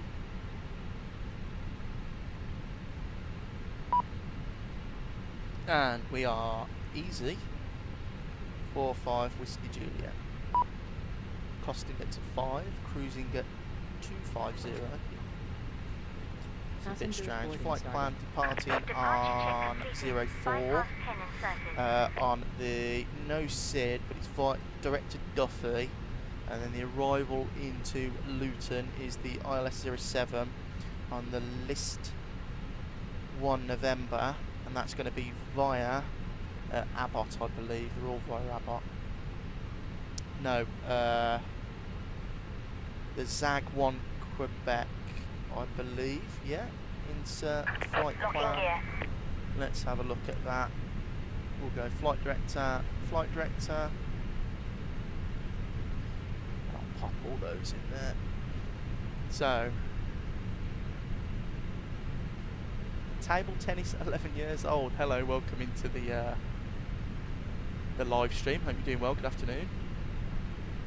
And then Duffy down in, yeah, it's a weird arrival into Luton. I always find that it's so strange, all that. And Sam, AnyBuild said in their Discord the other day, apparently people were very happy with the airport they're currently having development, be wondering what it could be. Oh, Sam. A lot of people have asked for Chicago. I would like an Alicante. I think we need an Alicante. But I don't know, what do you think it is, guys? AnyBuild's new scenery. And Max, I'm pushing now. It's about time, Max. Get in there. And table tennis, can you show me your flight sim? Yeah, we're in it now. What do you want to see? What did you want to see about it, mate? Right, and then we don't need that. Hoping for Orlando or Madrid. Oh, actually, that is, I think, Sam, I think MK Studios are doing an Orlando, so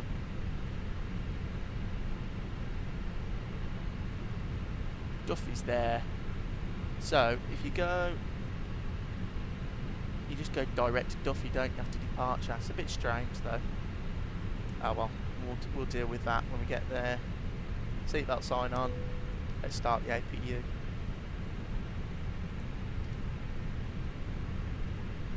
And we'll just go straight up to 250. I hope it's Palmer. We need a good Palmer for 2024. Ryan, any builds aren't going to make a Palmer because the best developer in Flight Sim is making a Palmer, and his pictures of the recent update of Palmer to Mallorca look unreal. Pyreeg is nearly ready to release that Palmer. If you go in his Discord, it looks unreal. So I'm looking forward to that. But you are right, we do need a Palmer for the summer routes. What else would we all be happy with? What do we really need? I'm trying to think what we're like drastically missing. Paris Charles de Gaulle. Missing Paris. Madrid, yeah.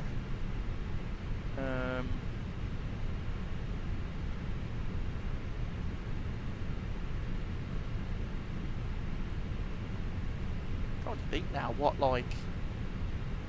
airports we drastically need. Right, APU available, APU bleed on, external power off. Oh, that's looking good.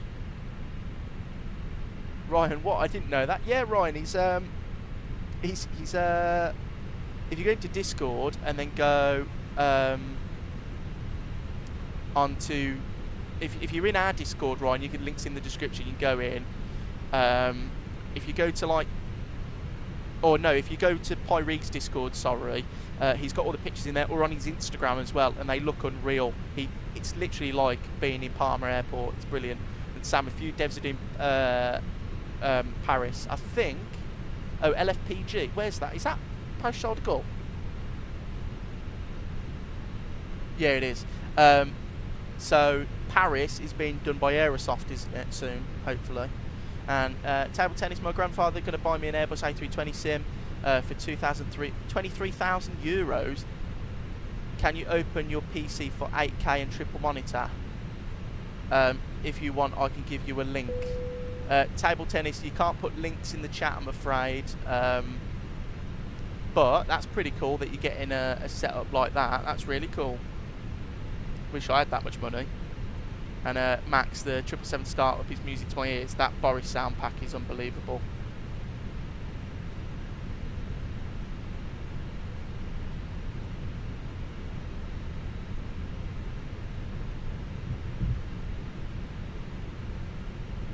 Right, boarding complete. Send to MCDU. Pop that in there. Let me go into my PDF. So Manchester's our alternate again. Oh no, that's the wrong. No, is that? Yeah. Manchester's our alternate again, which is strange. And it's going to be 2.7. And then if we go init reference and get the winds all plugged in.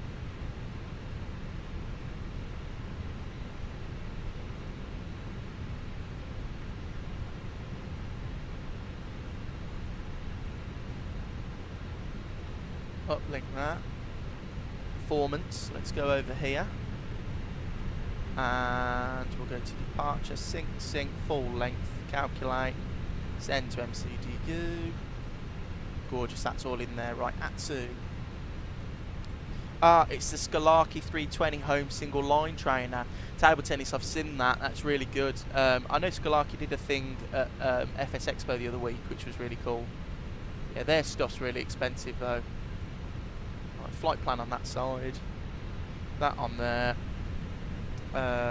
Fuel pumps are on, and we can go to ground service, remove all these, and request push to start. And we want nose right, tail left. Release parking brakes. Go beacon light on.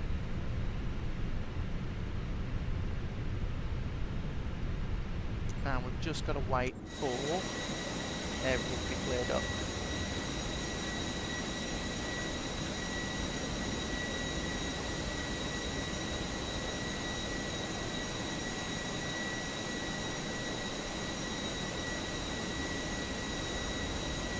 Mark, good afternoon, mate. Hope it's going well. It's going all well here so far.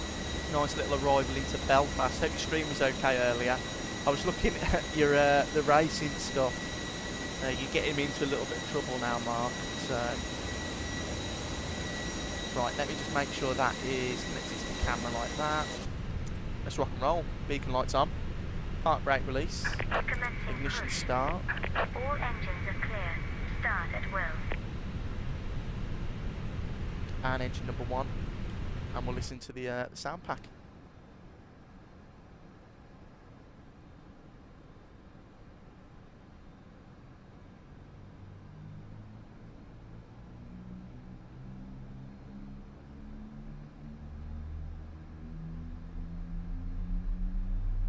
Table tennis, I think his bank account's going to cry, but he has 2 million on his bank account. Well, tell him to send me some money then, table tennis.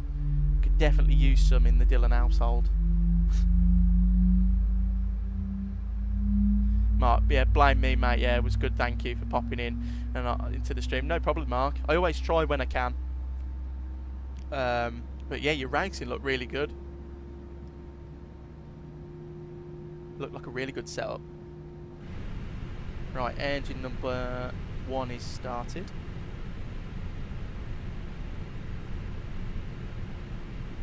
Engine number 2.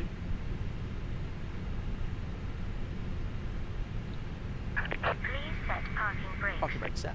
Waiting your confirmation for a good engine start. Confirm good engine Cockpit to start. ground. You know We have a good grandparents are engine the best. start. They are. You can disconnect. They are indeed.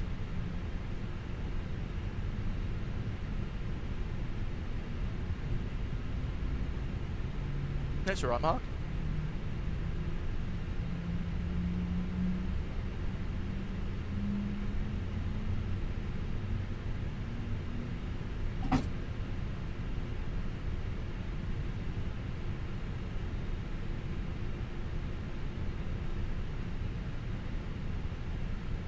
Unlocking the nose. Right, we'll wait for the bypass pin to be shown, and then I've got to remember to go for a... Just to double check, Gareth, it's definitely a left wing view, isn't it? So we can see your neck of the woods as we leave.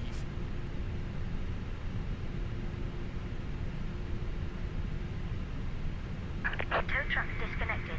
Bypass pin removed. Left is clear. Right is clear. I think the new GSX update... I like the new GSX... Sorry, Gareth, I read that, just not in English there. God, it doesn't half. I'm so terrible at reading. I like the new GSX update. The user interface looks good using the keypad if you want instead of the mouse. Yeah, Gareth, I saw that, but my keypad is for camera views. So I did have a look at doing it, and well, yeah, it was messing up, so I thought I'll just leave it. And see, I think it's going to be Q4 for the 7.5. They've said it's going to be either during or after the FS Expo, didn't they, Gareth? But it's in the next stage of beta testing, so hopefully, fingers crossed. And yeah, left wing view, please. I'll stand outside and wave. Well, I hope they've animated you, Gareth, in the sim.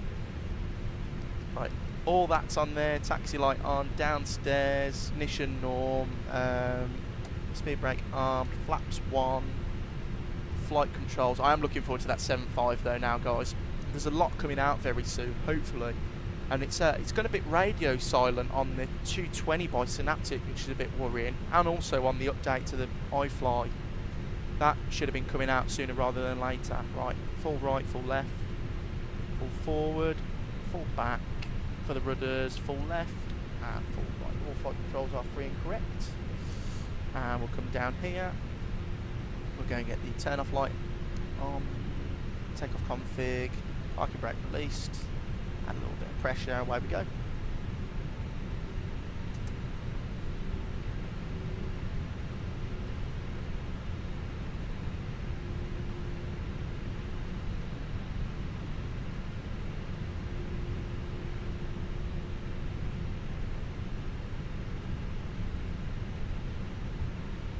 I'm going to TARA so I don't forget. Belfast City traffic easy 45 Whiskey Juliet, taxiing to runway 04 on Alpha.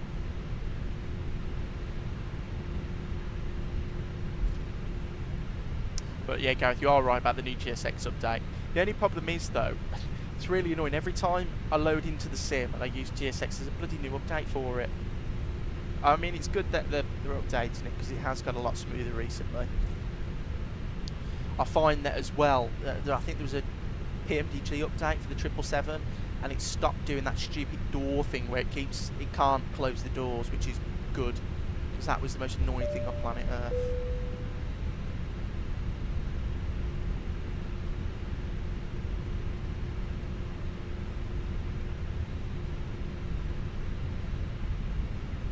Luke Woods, welcome in, mate. Good afternoon. Hope you're well.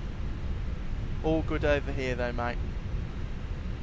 Sam, never flown on VATSIM, but before, does it affect FPS? Yeah, sometimes, Sam, if you fly into like places where there's a lot of traffic, because it's trying to render in all the models of the aeroplanes, it does affect performance. If you fly like here in Belfast, it's not that much because there's only 1 or 2 planes it's loading in. But you can change the render distance on the aeroplane models in the settings. So I've got it for like 50 miles. So anything in 50 miles is loaded. Everything out of that radius is not. Well, it takes 2 days to update. Yeah, I mean, I had an update. I updated it. I went into the sim, logged out the sim, went back into the sim, and it needed another update. Belfast City traffic, easy 45 Whiskey Juliet, departing runway 04 to the south, Belfast City traffic. Right, strobes, lights, weather, TARA, let's rock and roll, guys. Oh, packs off, that's something I forgot.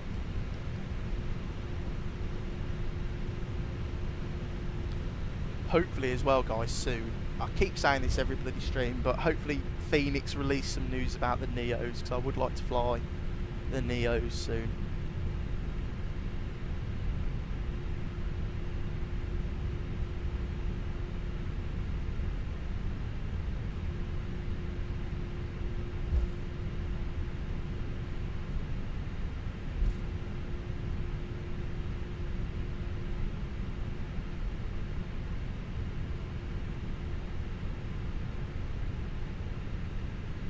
Right, there we are.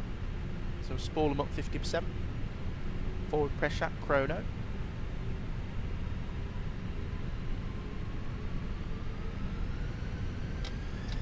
Manflex 68, SRS runway nav altimeter blue.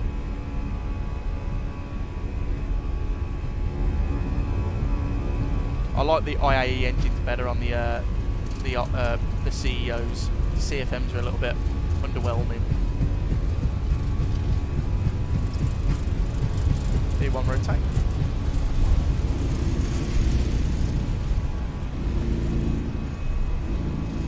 Positive right gear on. And Gareth is over there somewhere. In the distance, wave him.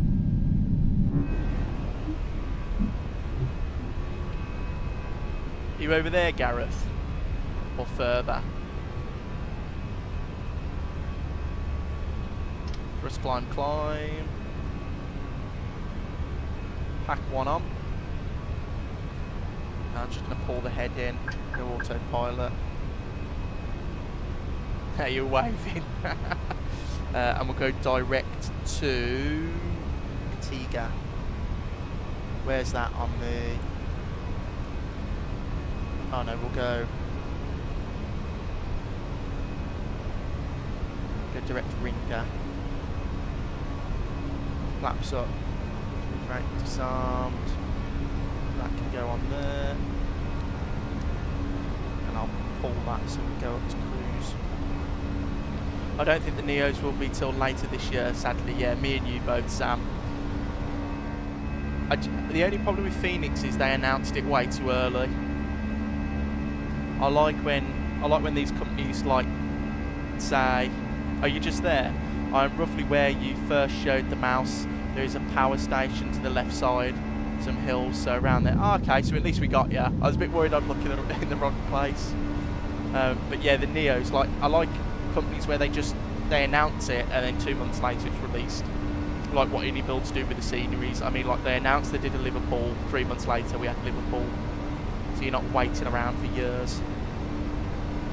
Right, cabin crew can be released. Standard barometric pressure. Packs are on. We are pressurising. By Belfast. Short but sweet. On our way back to Luton now.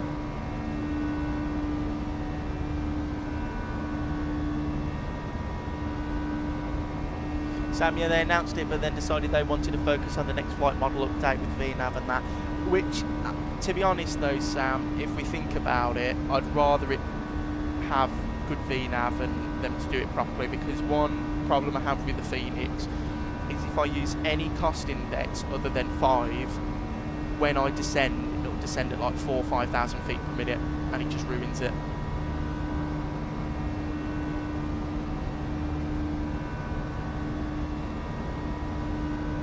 Lancenario, good afternoon, welcome in. Happy Thursday, hope you're well. Welcome into the stream.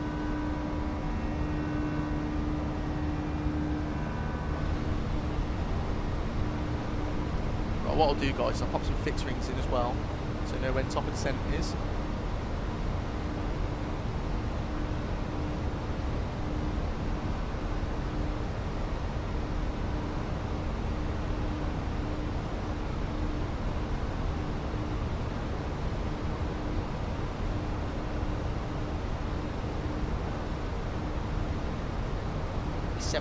Won't it? Because we're at 25,000 feet, so there you go. That's all in there. I'm going to progress page, report, 196 miles to the top of descent. I know, table tennis, you're back, welcome back. Didn't know you left.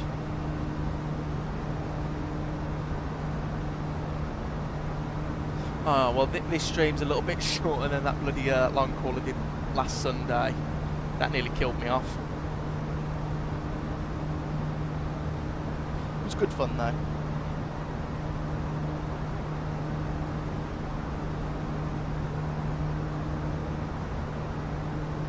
Done this route with UK2K. Nice little airport. It is. It's a nice little airport. It's really good. FlyX have done a great job. It looks like a nice airport to go in real life. I went to the other Belfast airport with Ryanair.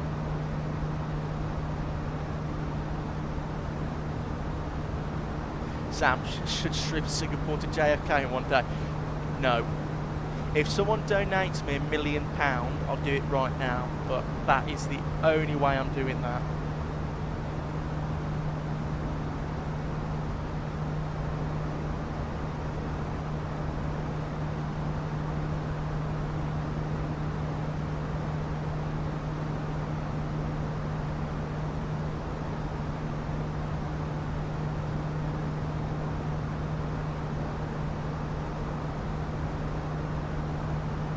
Colby Moss, welcome in. Happy Thursday. Welcome into the stream.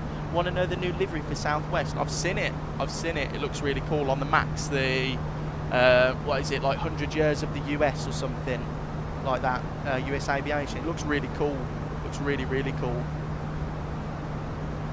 We might pop in one of the streams over to America hopefully soon. Thinking about it. I have some really nice scenery for Salt Lake City. I've got VATSIM Salt Lake City that I want to go visit.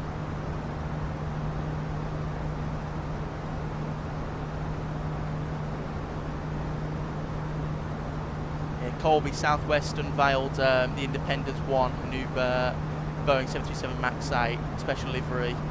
America's 250th anniversary. Yeah, it looks really, really good. And Max just took off. And I forgot Heathrow as outhold. Yeah, it's got lots of altitude restrictions out at Heathrow just because the traffic's so dense over there. And Colby, the design features a red and blue 13 star representing the original colonies, the 1776 in script, and phrases from the Declaration of Independence entering service on the 29th of April 2026. Yeah, I saw the pictures of it being pulled out of the hangar, Colby, and it looked unbelievable. Really cool livery. Southwest have some nice ones. I also like that the American 777 300, the one with like the old school livery on. That looks really cool.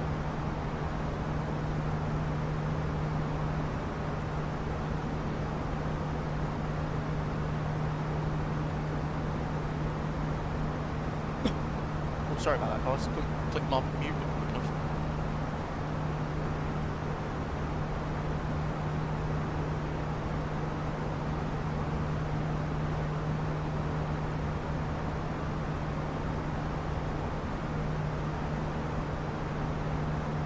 Yeah, the registration code, it's the year, isn't it, as well? November 1776 Romeo. Yeah, it's really cool.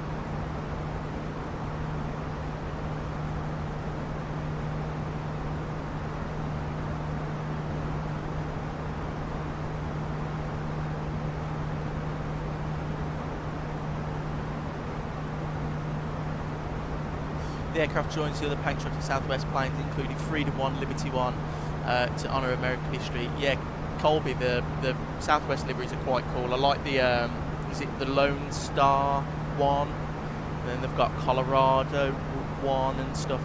Really nice livery Southwest have.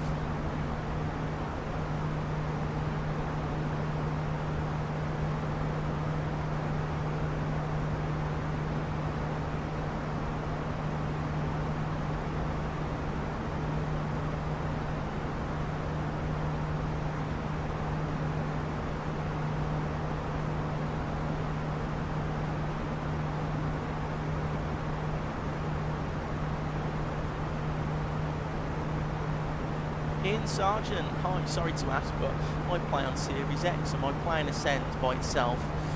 Do you know what to do, please? Sorry if I can't ask it. No, of course you can, Ian, don't worry about it. First of all, Ian, what plane are you flying? So like on the Airbus, if you're flying the Airbus, you need your autopilot engaged and your altitude window set, and you need to push it or pull it and it will follow that guidance. If you're in the 7.3, you need to have VNAV engaged or out hold, and then use the speed window, which is in the same place in the 7.3, and set the altitude. But it really depends on what aeroplane you're flying.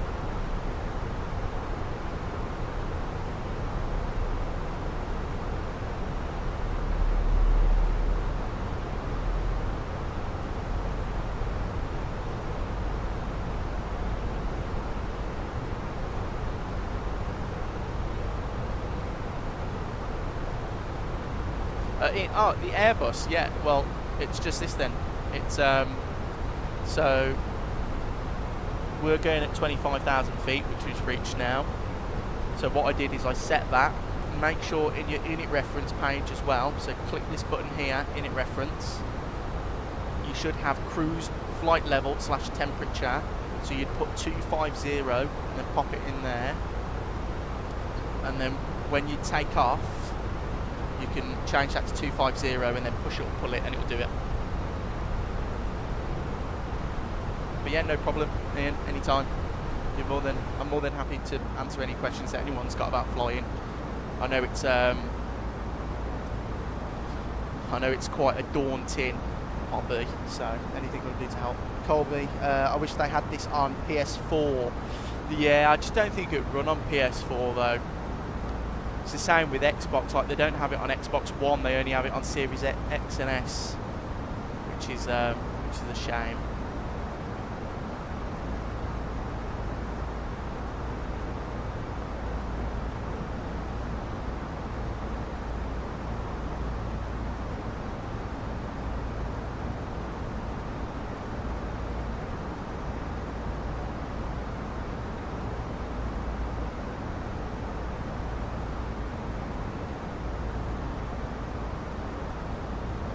So straight over the Isle of Man again.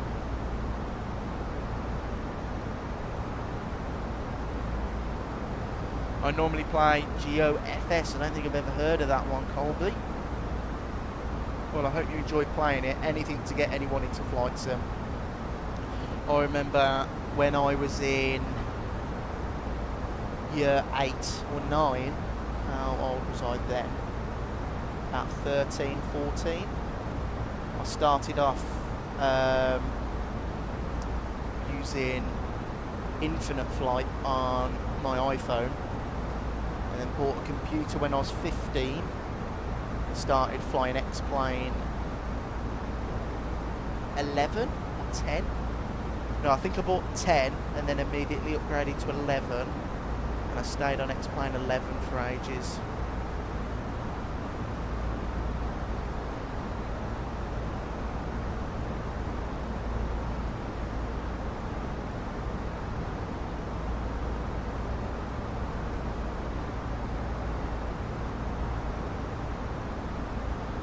remember X-Plane Mobile. Oh, do X-Plane have a mobile one now?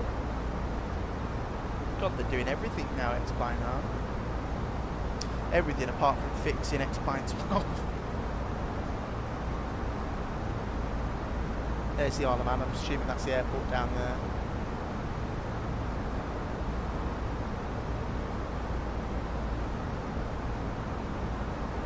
It's like Microsoft Flight Simulator, but you don't need to worry about fuel or all the buttons in the plane. Oh, that's pretty good then.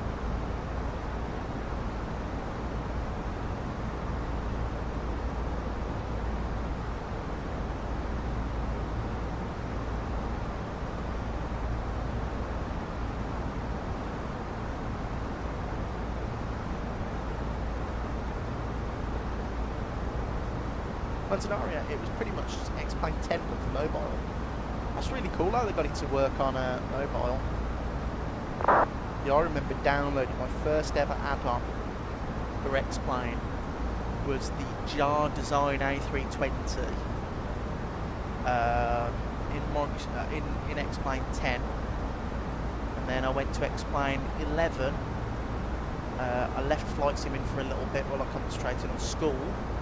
And then at the end of school, I started to use the Flight Factor 757, then the JAR Design A330, Flight Factor 76. So yeah, all the old school stuff. And max, how long is the flight? It's 50 minutes. Not long. Got 140 miles left to run. So in 40 miles, I'll have to do the descent briefing.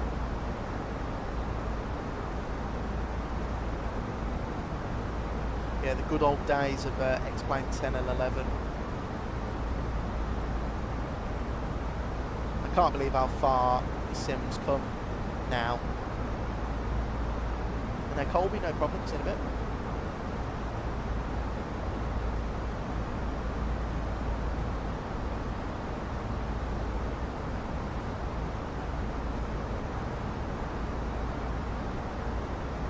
Scenario many years ago, this streamer was moving from X-Plane to prepared 3D and literally gave me a bunch of planes.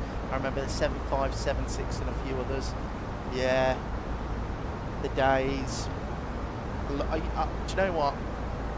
Moving into Microsoft with the PMDG and the FENIX and the illegal stuff, we've been really spoiled, really.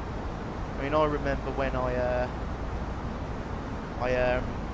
used to buy the Flight Factor, I bought Flight Factor 757 and thinking that was the best thing ever made. Yeah, and now we've got stuff like what we're flying the FENIX. Sam, I wanted to try X-Plane, but I'm so used to Microsoft Flight Simulator, I think I'd struggle. Sam, you would. It's so annoying, X-Plane. You spend, when I was on X-Plane, I'd do a flight, and then I'd try and do another flight, but I'd need to quit the sim, reconfigure everything in the scenery INI file, update the plane, update the nav data, update something else, make sure that I had scenery libraries installed for sceneries and stuff. It'd be an absolute mess. So I'd spend half the time flying, the other half fixing the sim. It's the other case in Microsoft Flight Simulator. I spend more time flying than fixing the sims. It's so good, so easy to use. Right, let me have a quick look on VATScope quickly, see what the crack is with ATC. We've got no ATC, I'm afraid, guys. That's a shame. Hopefully someone comes on. 7.5 was good, to be fair. Do you know about the button where if you press it enough it falls out? Yeah, the one on the glare shield. You click it and the spring would break it, wouldn't it? Colby, I normally fly the FA18 or the A10. Oh, that's pretty cool, Colby. Yeah, you're more of a warbird guy. I'm more of a commercial airliner type of person. Never been into like warbirds and fighter jets. It's cool when we see them. I've just never been into flying them like VATSIM or anything, or even in the sim. I think the only aeroplane that I bought to fly and learn was the Avro Vulcan by Just Flight, just because it's such a cool aeroplane.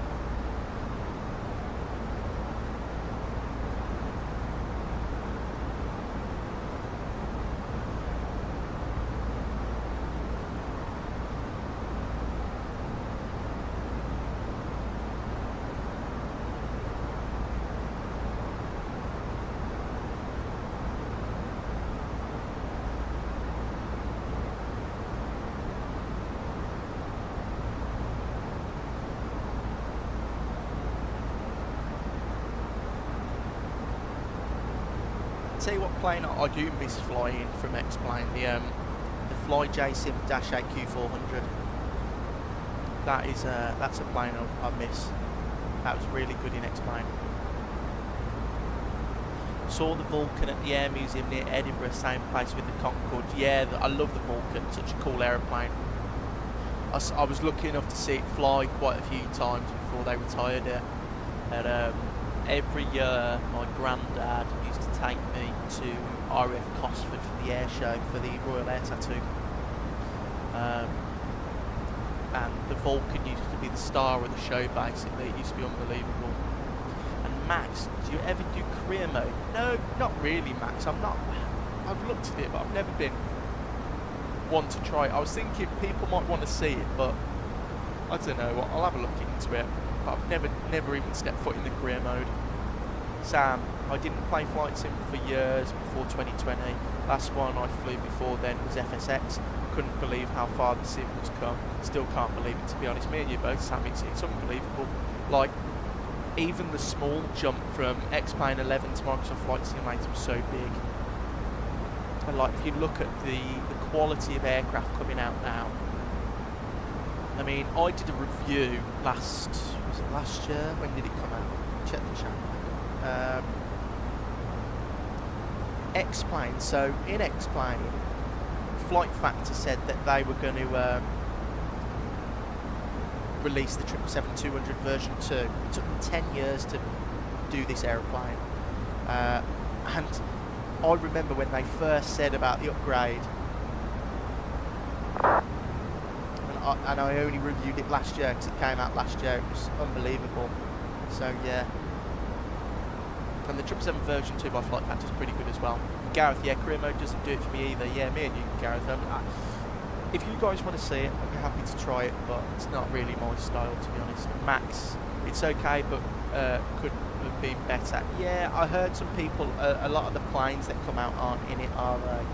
So you can't use them. Right, Manchester ahead. And Liverpool. There's our top descent. So let's fill in the performance page, shall we? So, next page. And what's the weather looking like down in Luton? Sam, what are your opinions on the Vector 7A? I'm cautiously optimistic. We took the words right out of my mouth, Sam. Same. It's I mean, I really want a 787. I mean, I've never flown a high quality one, so it'd be cool to add it to the sim. Really cool. But also, they talked a lot of they've overhyped it slightly already, because the way they've been talking about it is like it's going to be the best thing ever, and I hope it is for all our sakes. But also, you know, the flight sim community, you know, they don't lie to us, because otherwise, well, you know what happens. You saw what happened with Built in the 350 when it first released. So, but we'll see. Hopefully it comes out good. And can't wait for the Neos. The Neos. I think that's my most anticipated plane. The Neos. And Max, you see, I like X-Plane, but the amount of money to make it look good is crazy. That's why I fly Microsoft Flight Simulator. Me and you both, Max. I mean, I forgot my Steam account actually. Steam. You can see. So don't look at this game here. That is that's my girlfriend's. I'm not playing that. But if we go to X-Plane 11, 3,392 hours. Then we go to X-Plane 12. 612 hours. That's how long I had in X-Plane. So you can see I've spent a lot of time in it, and it's so annoying. You know, it's a lot of fixing, a lot of stuff that you just, you know, and it's not that good anymore. Like I haven't even installed. I've had this new PC for 6 months now, and I haven't downloaded X-Plane. So.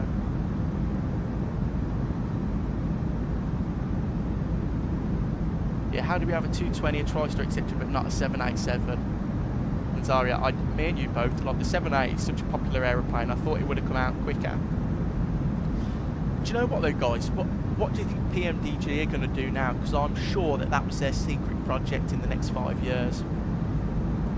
I'm 100% sure that that was their project after the 7.4, because PMDG have got the 7.3, the 777, 7.4 coming out hopefully this year. I thought the logical step next would be the 7.8. So with Vector announcing it, are they going to, you know, are they going to carry on? And what airport is in your profile picture? It is Innsbruck. That was, it's a special picture to me. That I took on my first ever operational flight as cabin crew on my supernumerary. And that is Innsbruck Airport. So that's my first ever flight.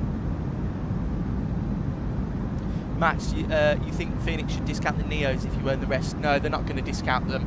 They've said that it's a completely new product, so you'll have to pay full price. But what I hope they don't do, and I'm sure everyone else will would agree with, is I hope they don't stagger the release. So I hope that when they release the 320 and 321, it's not like you get the 320 now, the 321's coming out in 6 months. I hope they do them at the same time and we get them both out together, because otherwise I'm going to be a bit annoyed, because I'm going to buy both of them, but if I had to pick between the two, the 321neo would be the one I'd go for. Yeah, they do deserve the money. And Sam, they did hint at 7.8. I don't think they will now. It sounds like the sound pack for the 777 they said would be out soon, but since Boris released it, they've gone quiet on it. Yeah, I thought that was... We've been waiting a lot, like I was waiting a long time for that sound pack, because they said it was coming soon after the 200 released, but it's been nearly 7 months now and it's still not out, so, you know, I would just like PMDG to just put all the focus in the 7.4 and make that the best they can, because at the moment that's what they've got going for them, and I really hope they don't mess it up, which they're not, but I just hope it's a little bit better than what we've had with other releases. And I want the 321neo more than the 320. I think a lot of people are like that though. I mean, don't get me wrong, I'd like both, but if I was to prioritise one, it would be the 321neo by far.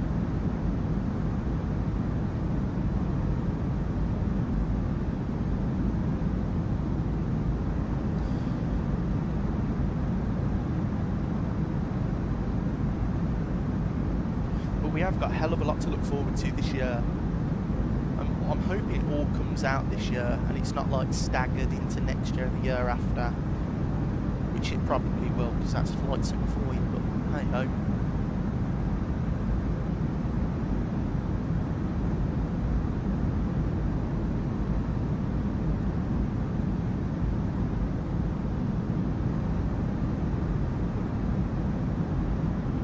Max, I think the A321neo would be good.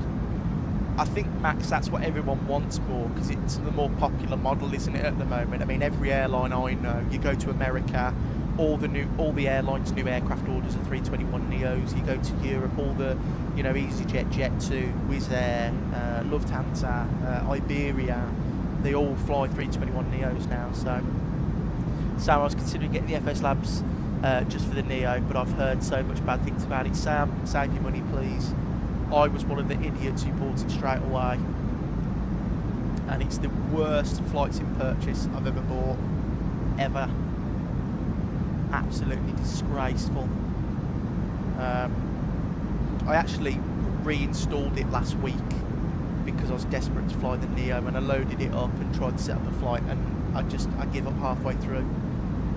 Just the user interface of it, how you get things set up, like, it's just so backwards. And, you know, yeah, the plane flies nice, yeah, it's got good systems, but it's just, oh, it's terrible. I thought the FS Labs had improved quite a bit, never bought it. Yeah, they said it improved, I downloaded it and had a look, and I couldn't see any improvements. I'd just save your money, guys, and wait for the 320neo from Phoenix. Max, yeah, it's not the Phoenix, but we have a 320neo from Fly-by-Wire, and that's true, Max, yeah, you are right. You are right indeed, and I've heard that that is pretty good for people who use it, for free anyway. It's a little bit like the Zebo mod in X-Plane, isn't it? It's like their really good version of a freeware.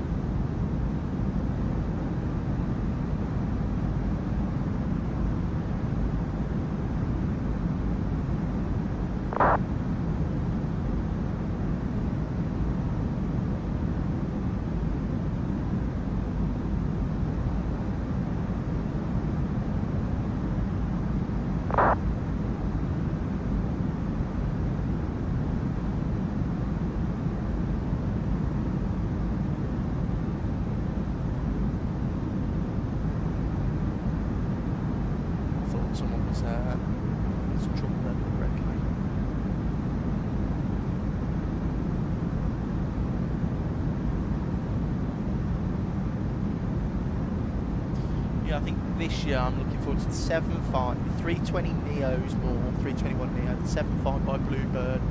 It's going to be a good one. Synaptic 220, yeah, definitely looking forward to that. Max, we just need the 7.4 and the 7.8, absolutely. I think we need the 7.8 more than the 7.4, but I'm not complaining if we get the 7.4 first. I'd really like to do some cargo ops in the 7.4 and also some retro BA ops in the 747. I'm not purchasing the 100 version though, that they're releasing first.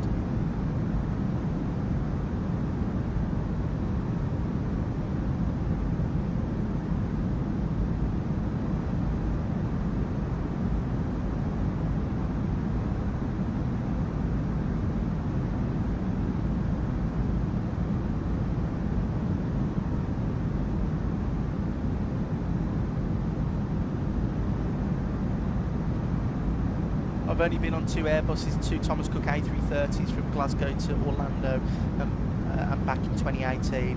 Been on about 16 737s and Maxes, but going on a few A321neos this year. Oh, that's really cool that you went on the Thomas Cook 330. I do miss Thomas Cook, we always used to fly with Cooks.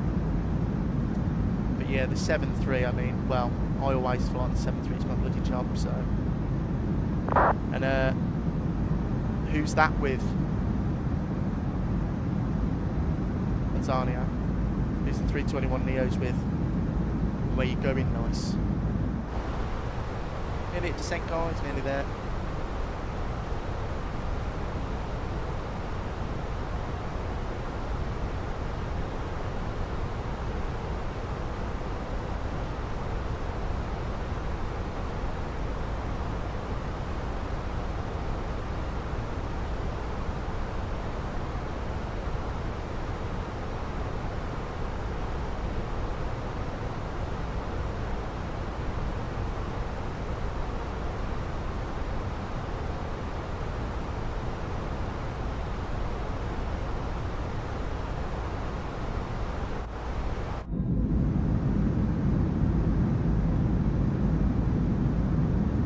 Table tennis, no problem. Welcome back. And EasyJet, Edinburgh to Barcelona, Delta, Los Angeles to Honolulu. Back. That's pretty cool. How was the Delta flight? Never flown with Delta. I've been with American on the 777 a couple of times. Their service is pretty good actually.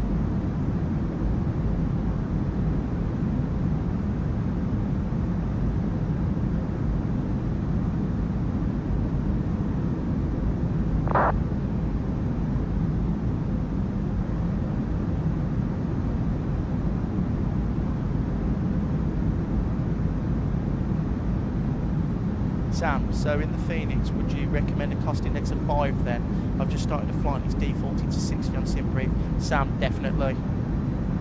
Definitely, Sam. If you do anything else, your descent point will be here and then it will drop like an absolute rock down.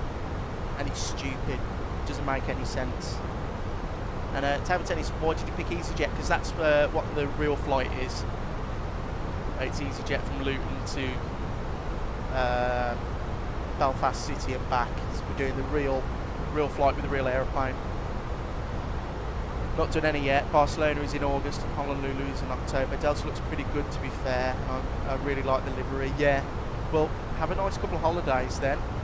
Not jealous in the slightest. Love going over to America. Try and get away every year to the States. I've been away this year. I went in January to New York, which was very nice even though it was very cold. Max, I'm just thinking if I should climb to 390, but I might wait until I'm in the transatlantic. Well, Max, you can see in your performance page what your top altitude is at the moment. So if you are a little bit too heavy, it might say like 36, 37 is. But in the 200 LR, if you've got the right wingtip, you should be able to get 390 pretty much straight away. Yeah, thanks man, excited. Time difference between Honolulu and the UK is crazy. Oh yeah, but you're literally the opposite side of the world, aren't you? but Hawaii's always been a place I wanted to go. I've been to LA. LA was good, I enjoyed that. Went in 2022. Just as COVID ended, we were one of the first people allowed out. And I went on a 777-300 with American. And there was 14 people on the plane. Total.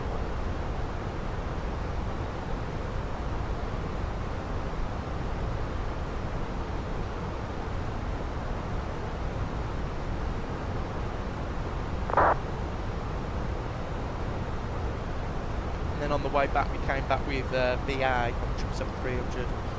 There was about 22 people, and they were brilliant crew on the way home. Yeah, right now it says max 372. Well, max, if you're flying the PMDG, you can set step climbs. So if you go into the EFB, you can, if you go to the top of the EFB, there's a little like grey mark here. You click it, and it will say auto step climb. Click yes, and it will do it for you. And it will map it out. Right, nearly top of the sink, guys. Not too long now. Got a flat scope. No, no one's knocking around, I'm afraid. We're coming up to Birmingham, where I grew up for 23 years of my life. There it is.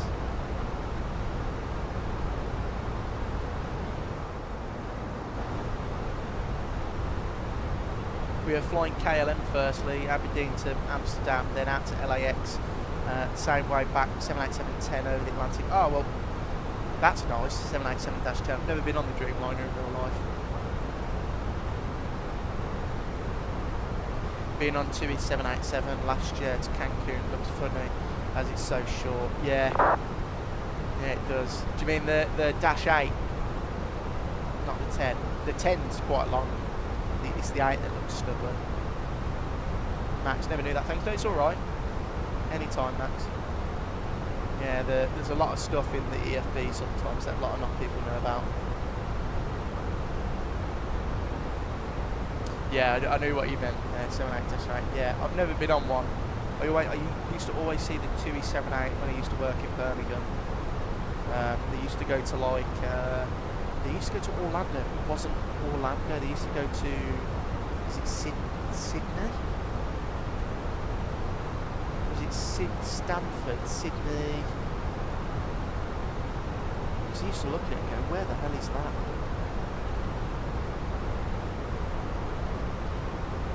Oh no, Melbourne, that's the one. I used to go to Melbourne.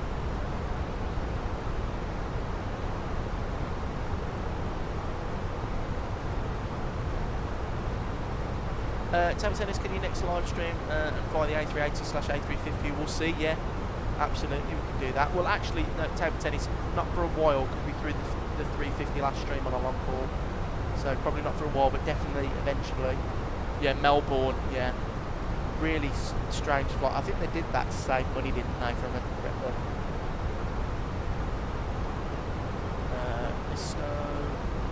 And it wants us at 50.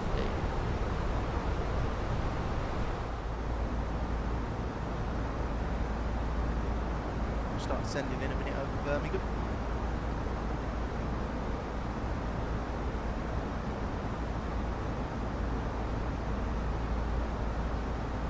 Down we go.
no VATSIM traffic today, I'm afraid. Then it's a bit of a shame. I was hoping for some ATC at this time, but hey ho.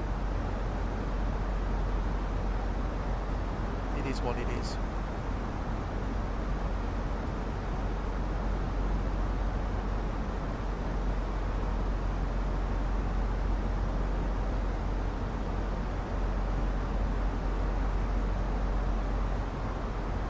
We got a scare at Glasgow. Flight was scheduled for 9 AM and on flight radar showed delayed until 4 PM. Flight still left on time, but I wouldn't want to sit in Glasgow for that length of time. I don't think anyone would they? There's Birmingham Airport down there. Bloody hell. Yeah, it's always a little bit funny on that flight radar. There was something funny that happened the other day at my local airport where I fly as crew out of. One of our flights was scheduled for 2:55 PM. And I checked on flight radar because I was on standby today, guys, and I wasn't called out. But the other day I was as well. They said 2:55 scheduled departure. I said, that's not right. And I went on my app and it'd already been and gone. It was already on its way back from Palma. It left at like 6 o'clock in the morning, so I don't know what flight radar was doing.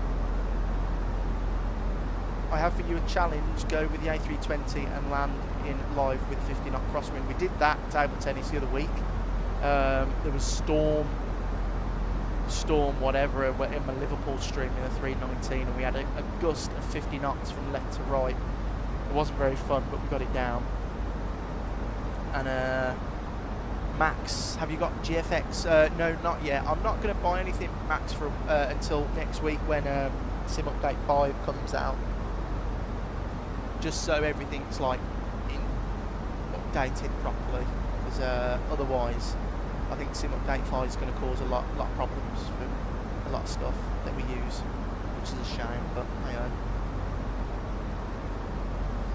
And table tennis lives at Wizz Air livery. We might do table tennis. So you're based at Birmingham then? Not anymore. I was for 4 years and I moved to another base for an upgrade. So at my airline, like, you can move base and be upgraded, so I was a number 2 before at my airline, which is like the deputy cabin manager, and now I am the cabin manager, so it's worth it. And Stu, welcome in. Good afternoon, mate. Hope you're well. Nice to see you. You've had a good day today, mate.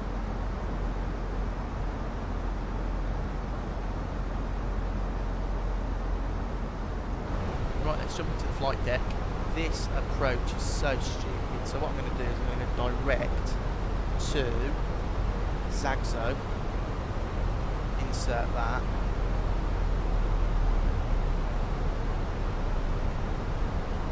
We're in an A380-68 crosswind. Well, we'll see. Maybe eventually. Seatbelt sign can come out. Oh, I didn't turn it off. I know I put it on when we did not. Oh, that's a little bit poor flying from me. Turn the seatbelt sign off.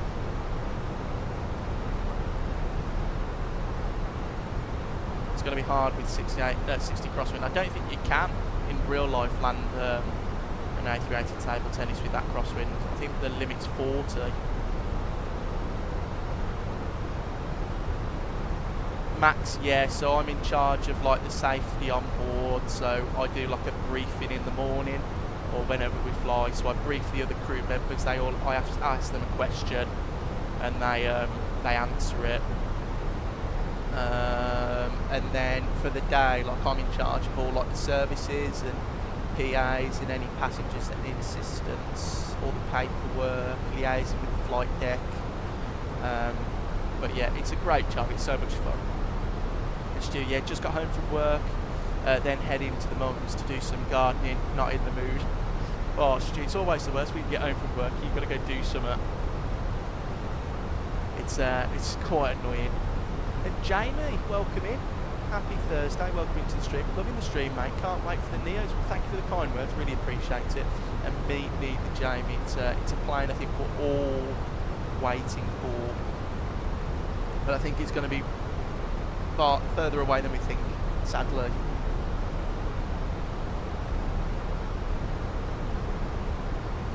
And Stu, how did the I've got to ask you in the last stream, how was the car? You said you went to get the car checked for your mum. Was it any good? I mean, you get to fly to places that people dream of. Yeah, exactly. Like, I was very, very lucky that as a reward, so when you do training at work, so when you become a flight attendant, cabin crew, you have to do like 4 or 5 weeks of training, which is really intense. So as a reward on your first flight, which is called a supernumerary, you're basically spare crew. You can sit in the flight deck for takeoff and landing. And I was very lucky that my first flight with supernumerary was Innsbruck, so I got to watch the takeoff and landing into Innsbruck. It was unbelievable. We did the RNAV 08, I remember it very clearly. It was the best experience I've ever had in life. And you might be able to answer this then. Every airline I've flown on during cabin crew PAs, they have a long break randomly. Today we'll be serving a breakfast service. That's just because sometimes, like, we forget what we say. We've got so much to talk about and go through that sometimes it's like, what day is it, what we serving, what we've got left. But usually at my airline it's all automatic now, so the only PAs I have to do are like safety related ones, but all the others I just press a button and it plays it. So table tennis or land at St Bartholomew in an A320. Well, we won't be doing that on this channel. We try and do things a little bit realistically, I'm afraid. And Stu, oh yeah, there was some ABS thing needed fixing and got it a full service all sorted. Oh, that's good, Stu. Now I'm getting a bit nervous. I'm going to get my first car in a couple of weeks. I've got my test next week, so hopefully, fingers crossed, it goes well.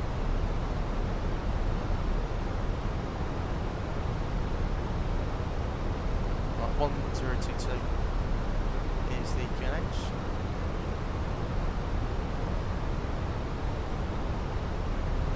Still 1022, so set that there. Bit of speed brake out. Never anyone did it.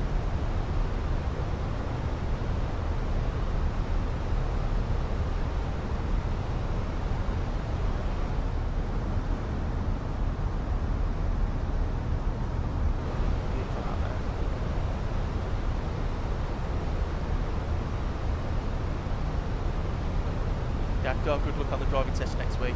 I need it, Gareth. I'm happy with driving. It's just I've left it too long. I was a bit unlucky. I was going to start driving when I left college, and then COVID happened, and then I just never got round to it.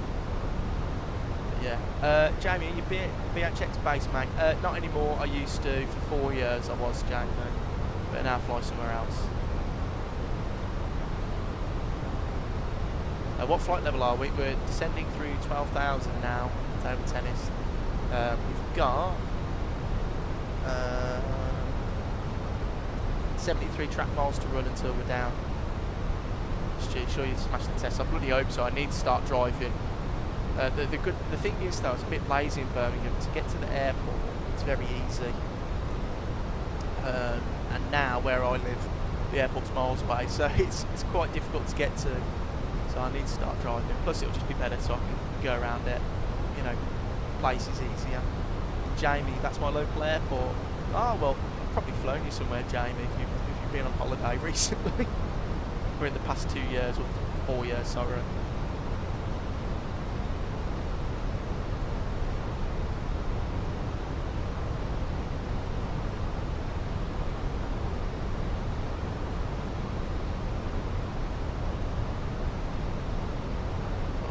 Lights are on, ready for our descent through 10,000. Go like this. Yeah, these arrivals into Luton are so bloody long-winded.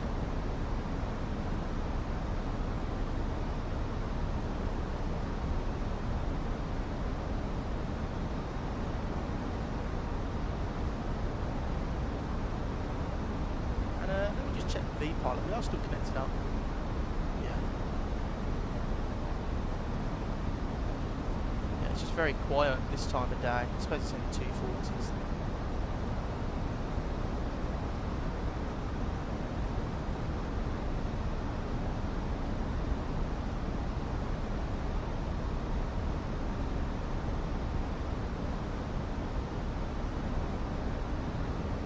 Mark, I've only been on TUI from Brum. Oh, well, you might not have seen me then, Mark. But I've only flown with Tui twice in real life, and they were okay. I can't remember much. I was really young.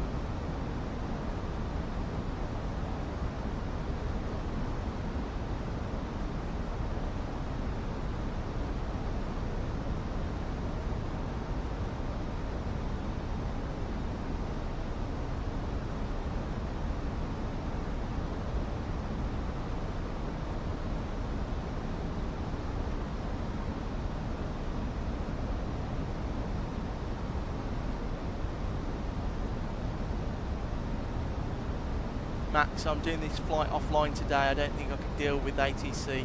Too tired. I don't blame you, Max. Sometimes I'm the same. If I want to fly like just a chill flight in the afternoon, like when I've got some spare time, I don't go on VATSIM. I just do a lot of flying offline. And Mark, yeah, never had a problem with them. Yeah, a lot of people haven't. I know sometimes they're a bit funny though with some stuff. And Gareth, no ATC on all apart from ground and Gatwick. Yeah, it's really, really weird. And Stu ordered up some rudder pedals, got the Logitech ones, as the ones you recommended looked like pedals were a bit too close together for my liking, but was the same price. Stu, mean, they're called the ball crushers for a reason, but they do it all right for me because I like man spread, so I sort of sit there with my legs far apart, so it's not too bad, but they do get quite uncomfortable sometimes. And I'm guessing you sit backwards during takeoff roll, must feel really weird. It does, especially like during landing and stuff, because you're facing the other way, so it's quite a fun perspective looking at everyone as they like sort of fall forward into you and on takeoff as well. But you get used to it. Like the first couple of times as crew you do it, you're like, oh, this is weird, and then after that you just like, it just becomes second nature. It'd be more weird if I sat the normal way now.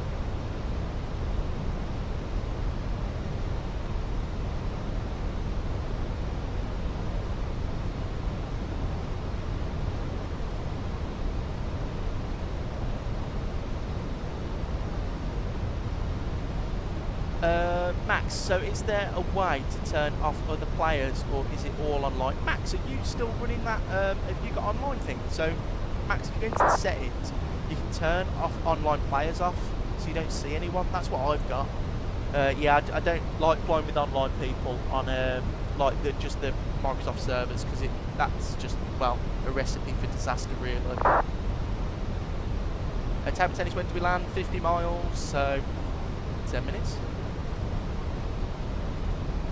What we'll go is we'll cut this corner, guys, and we'll go to there.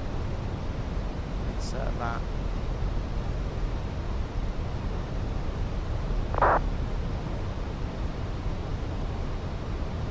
Jamie, I've only done Ryanair from Brum and Thomas Cook some years back. Ah, oh, that's fair enough, Jamie.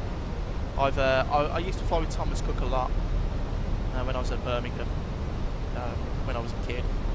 But yeah, we fly with Ryanair a lot because it's the cheapest. I mean, we used to go to Dublin a lot, so it's easier. I think the last time I flew with Ryanair, I went to Dublin in 2024 to go see a concert. That was the last time I went with Ryanair.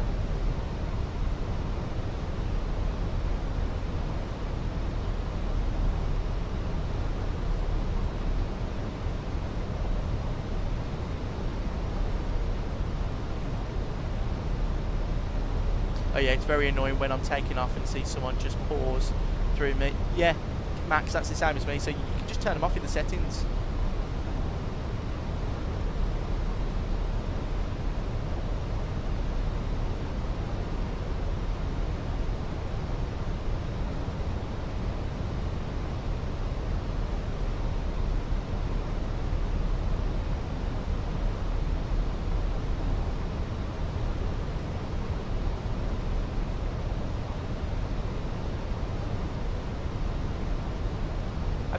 How to turn off ATC. Lots of times I tune my radio for VATSIM and AI ATC starts talking. Quite annoying. Yeah. If you go into your sound setting, also welcome into the stream. Traffic, looks there at 805. It's a radical man. If you go into your settings, into voices, and AI voice, turn them off. And then if you go into the sounds, and there's ATC sounds, turn that all down to 0, and then they'll shut up. And then if you get like text at the bottom, you can turn that off as well in the accessibility bit.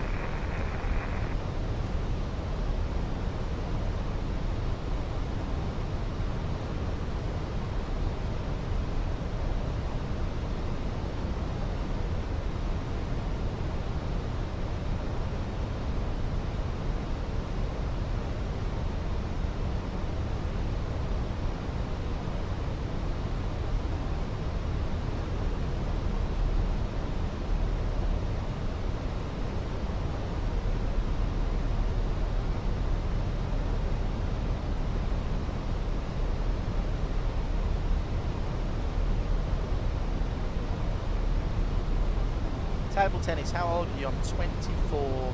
I've just turned 24.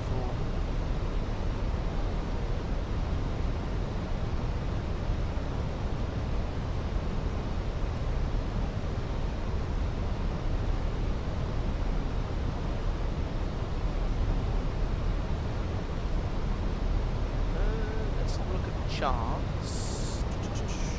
ILS, it wants us at 2000.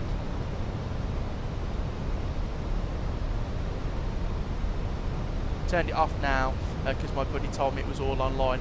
Max, like the sim runs online, but you can turn off like the online player stuff. It's a lot easier if you want a smoother experience. It'll probably save you some performance as well, Max. You'll find that your sim runs smoother now.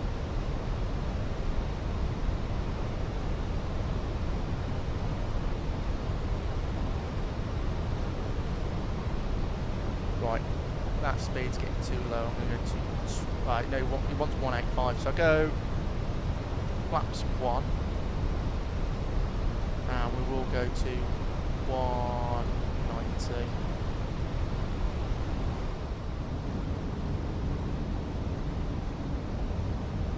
Yeah, this is the only problem, guys, when you try and land into any London airport, is the approach is so long-winded because of all the airspace. I mean, the only reason Luton is like this is because right over there you've got Stansted and the runway points right towards Luton, so it's all like a little bit of a kerfuddle here.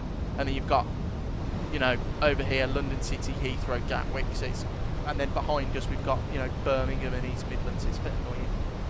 The only thing I have on real time online, and that's just the AI, and I can deal with that. Yeah, Max, that's fine as long as you like it. I turn all mine off. The only stuff I have is live weather, live time, and photogrammetry. Everything else is turned off because I don't use it.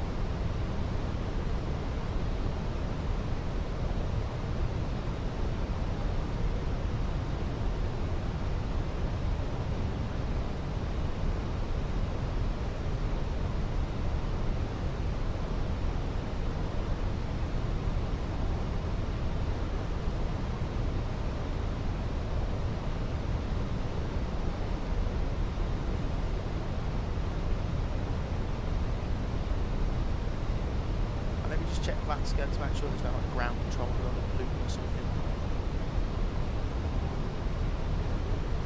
No, it's literally just us, but there is a no, there is no one. There's a speedbird going in to Heathrow. There is a Wizgo taking off, but we should be no problem for him. Table tennis, how much time do you have? Because I find 13-hour flights in 2024 is from Los Angeles to Sydney. You need to go with an Airbus A319. It's good for doing this. Yeah, if you want to table tennis. It's up to you, mate, what you want to fly. I mean, I prefer shorter flights. So I like doing short sectors where I get to fly like, you know, 2 sectors on stream because people enjoy it more. But if you like long hauls, do that. It's all up to you.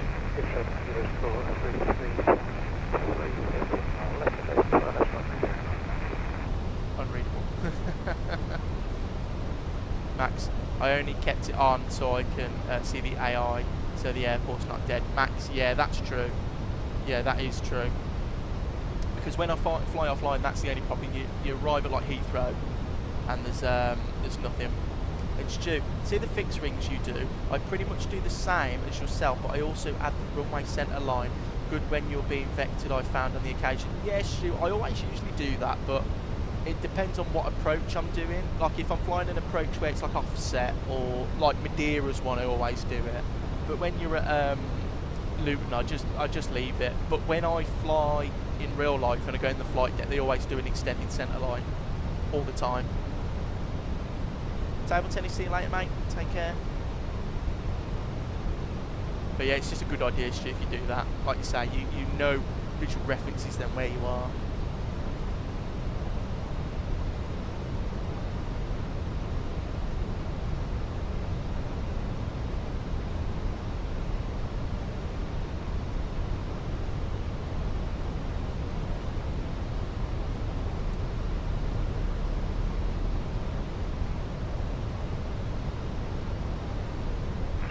Keep the traffic 4.0 to 2 is clear up for the right to the traffic.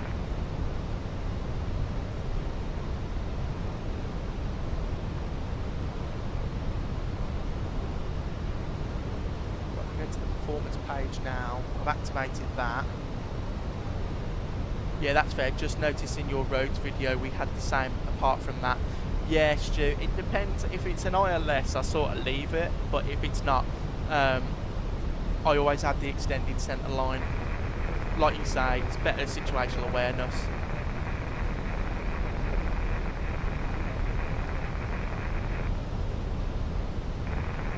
Max, can an A380 do LA to Sydney on one tank, or does it need to refuel? No, you can do it on one tank.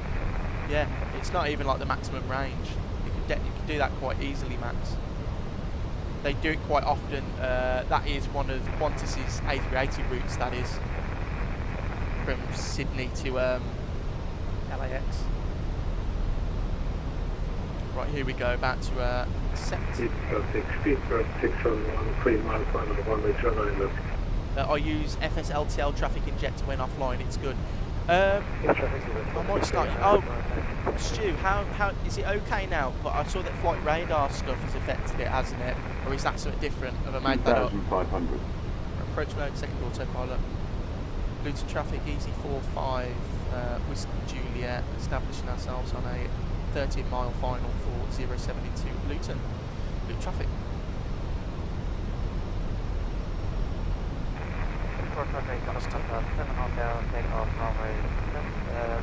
Did you do the in and out burger besides LA? Yes, I did. Yeah, I did that. That was like one of my bucket list moments, that was to get to do that.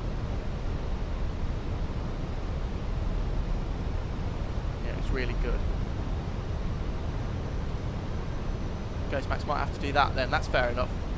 I don't think I'd sit there for the whole time though. Oh. Stu, oh yeah, haven't used it for a while, so not sure. Yeah, I saw something, Stu, about a traffic injector not being able to do live traffic now because flight radar charge you for it. Stu, VATSIM observer mode. Yeah, there you go, you sorted it. Real live traffic.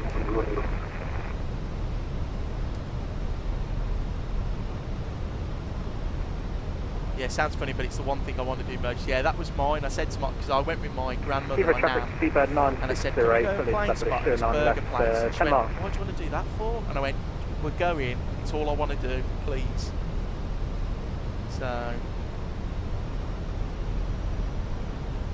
So we did, and it was, we were there for 2 hours, and it was one of the best things I've ever done.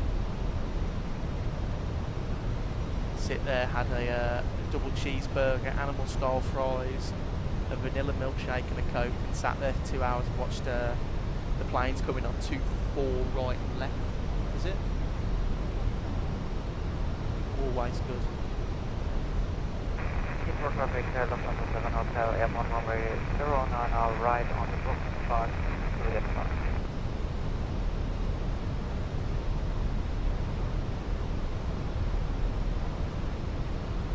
There's so many big jets compared to most UK airports. Oh, absolutely. I mean, it absolutely, it makes all the UK airports look dreadful. Like I saw, there was a, when I went, there was a Virgin, no, there was the we saw the A380, but it was the, what's that South Korean one?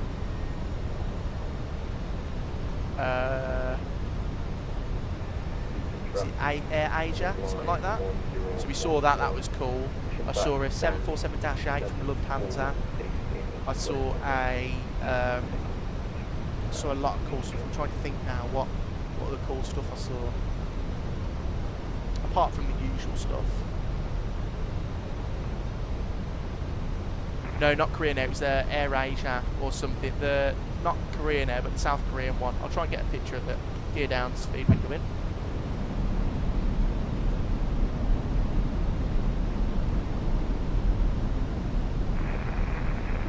Big speedbird 601, go around Lights on. left 6 for number approach for the German left. That's fine. Correction, then traffic pattern, then big speedbird 07. Max, to be honest, I only try and do 8 to 10 hours. I just wanted to do a 13-hour flight. I would have a plan for the weekend. Well, yeah. I'll find it in a minute what livery it was. It wasn't blue. It was like. Here for traffic, speedbird 9608, fully Tabby subject said to it's good approach. 4 Thank miles. you very much. Right, let's disconnect and do some hand flying.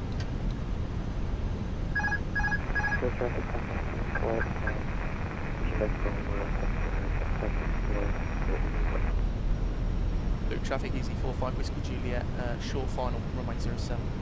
Luke traffic. Yeah, table tennis, that's what we do. Get off the autopilot and let the auto thrust do its thing.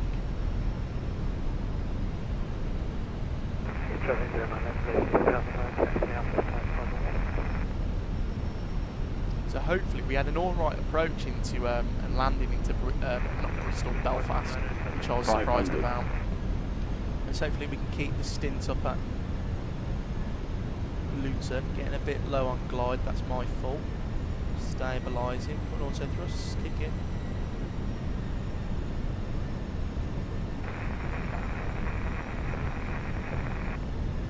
Hundred above.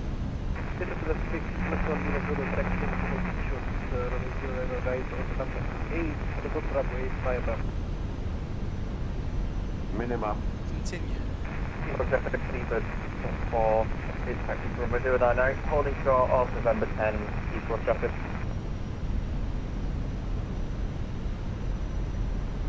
$50, $40, $30, $20, retard.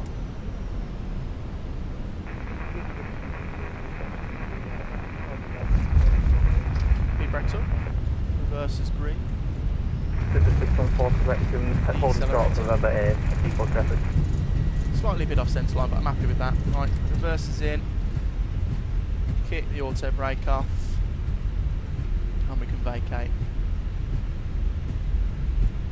Where we wanted to. Welcome down to Luton. Yeah, got blown a little bit off the centre line there, but not too bad. Thank you, table tennis. I'll tell you what, guys, that's the best 2 landings I've ever had in the 319 for sure. Get the brake fans on for that one. Right, turn offs. That can come off taxi light. 282, cover taxi via Charlie.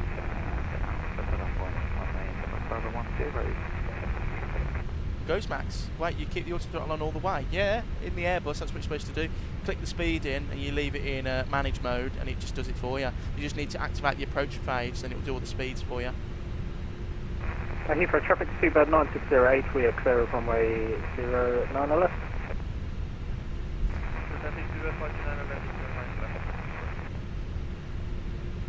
Equal traffic, speedbird 614, taking up from runway 09 right, equal traffic. Luke traffic easy, 45 Whiskey Juliet, vacating runway 07.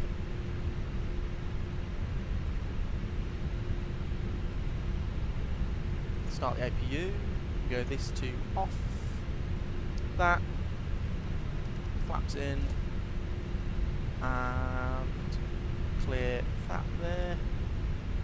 And should we just go back to the stand that we started at? Traffic, speedbird 601, sequence behind shuttle line, Kilo, maintaining 3000 feet.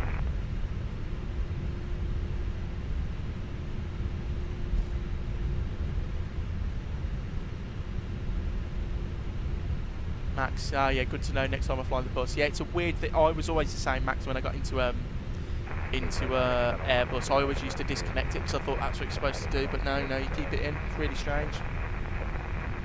Brake fan can come off now. We don't need that on.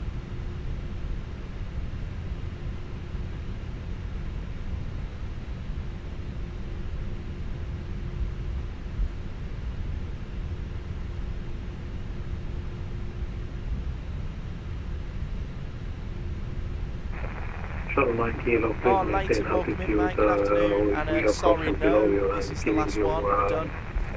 We've been to Belfast and back. For the runway 09 left.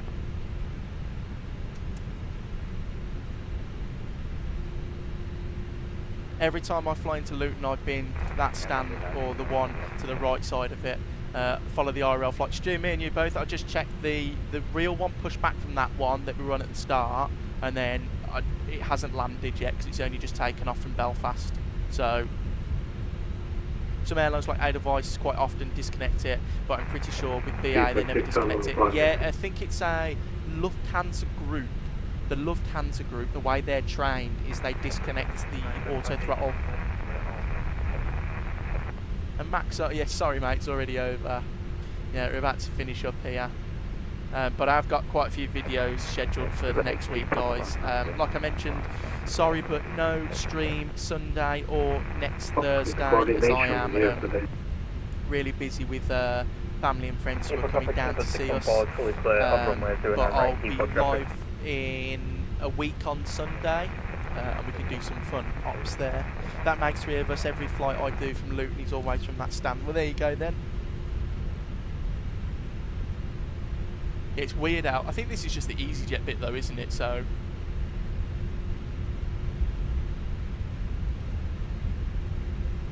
right, APU's on. Taxi light can come off now. Table tennis. Sorry, I have to leave. No problem. You don't have to apologise. Thanks for joining us today. Have a good rest of your week.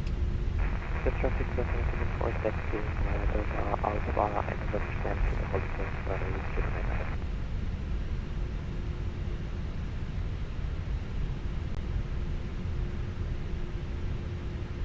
The traffic to the 82.6.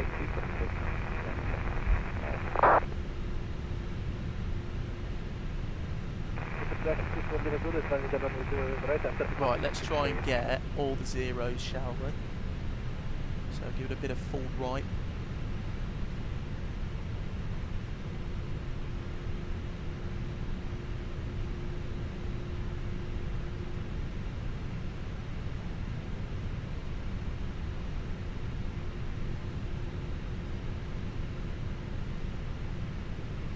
See how this goes.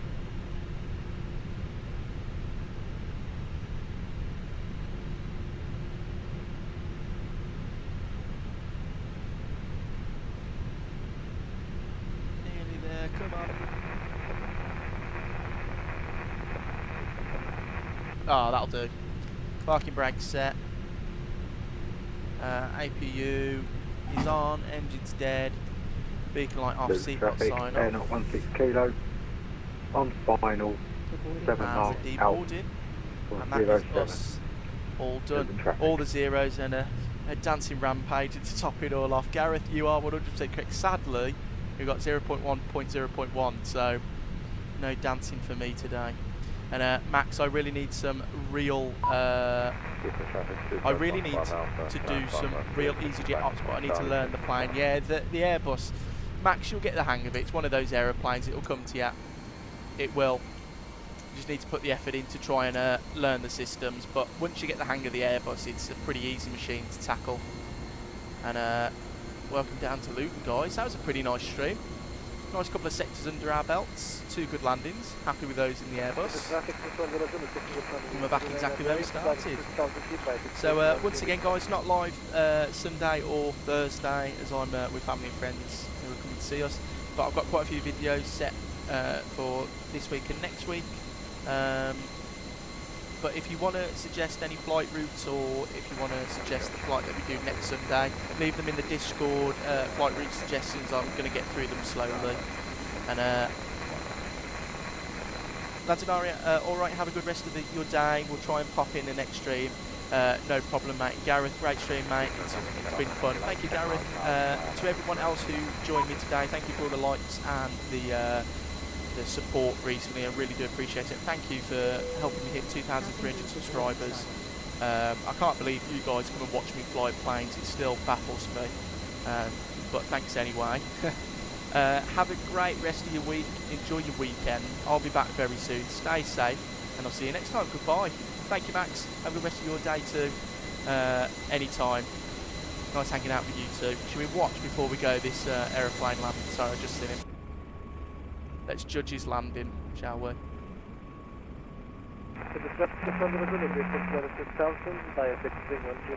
Stu, take it easy, mate. See you next time. Thanks. Have a good rest of your week, mate. Hope the gardening goes okay.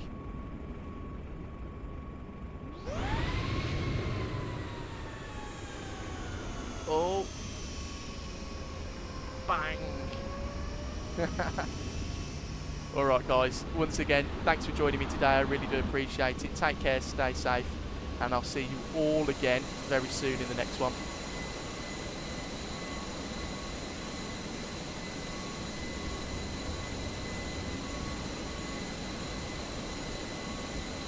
Hi, for traffic, Sweeper setting full Victor, lining up runway 09 right, November Bravo 11. Leaving traffic, court line 1011, taxiing from runway 07, hold Bravo 1, via Delta Alpha Bravo.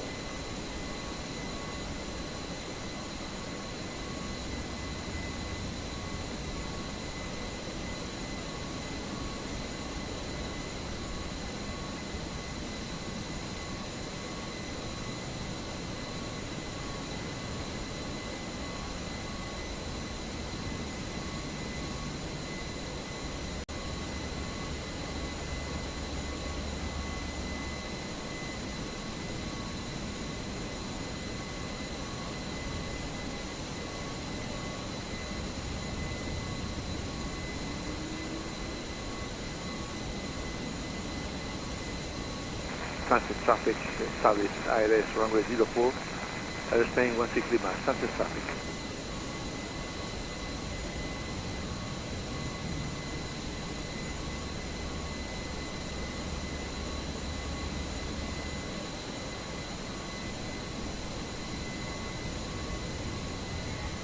Traffic, Air 016 Kilo, vacated runway 07, now taxiing to stand 44 left via Alpha and Delta with the traffic.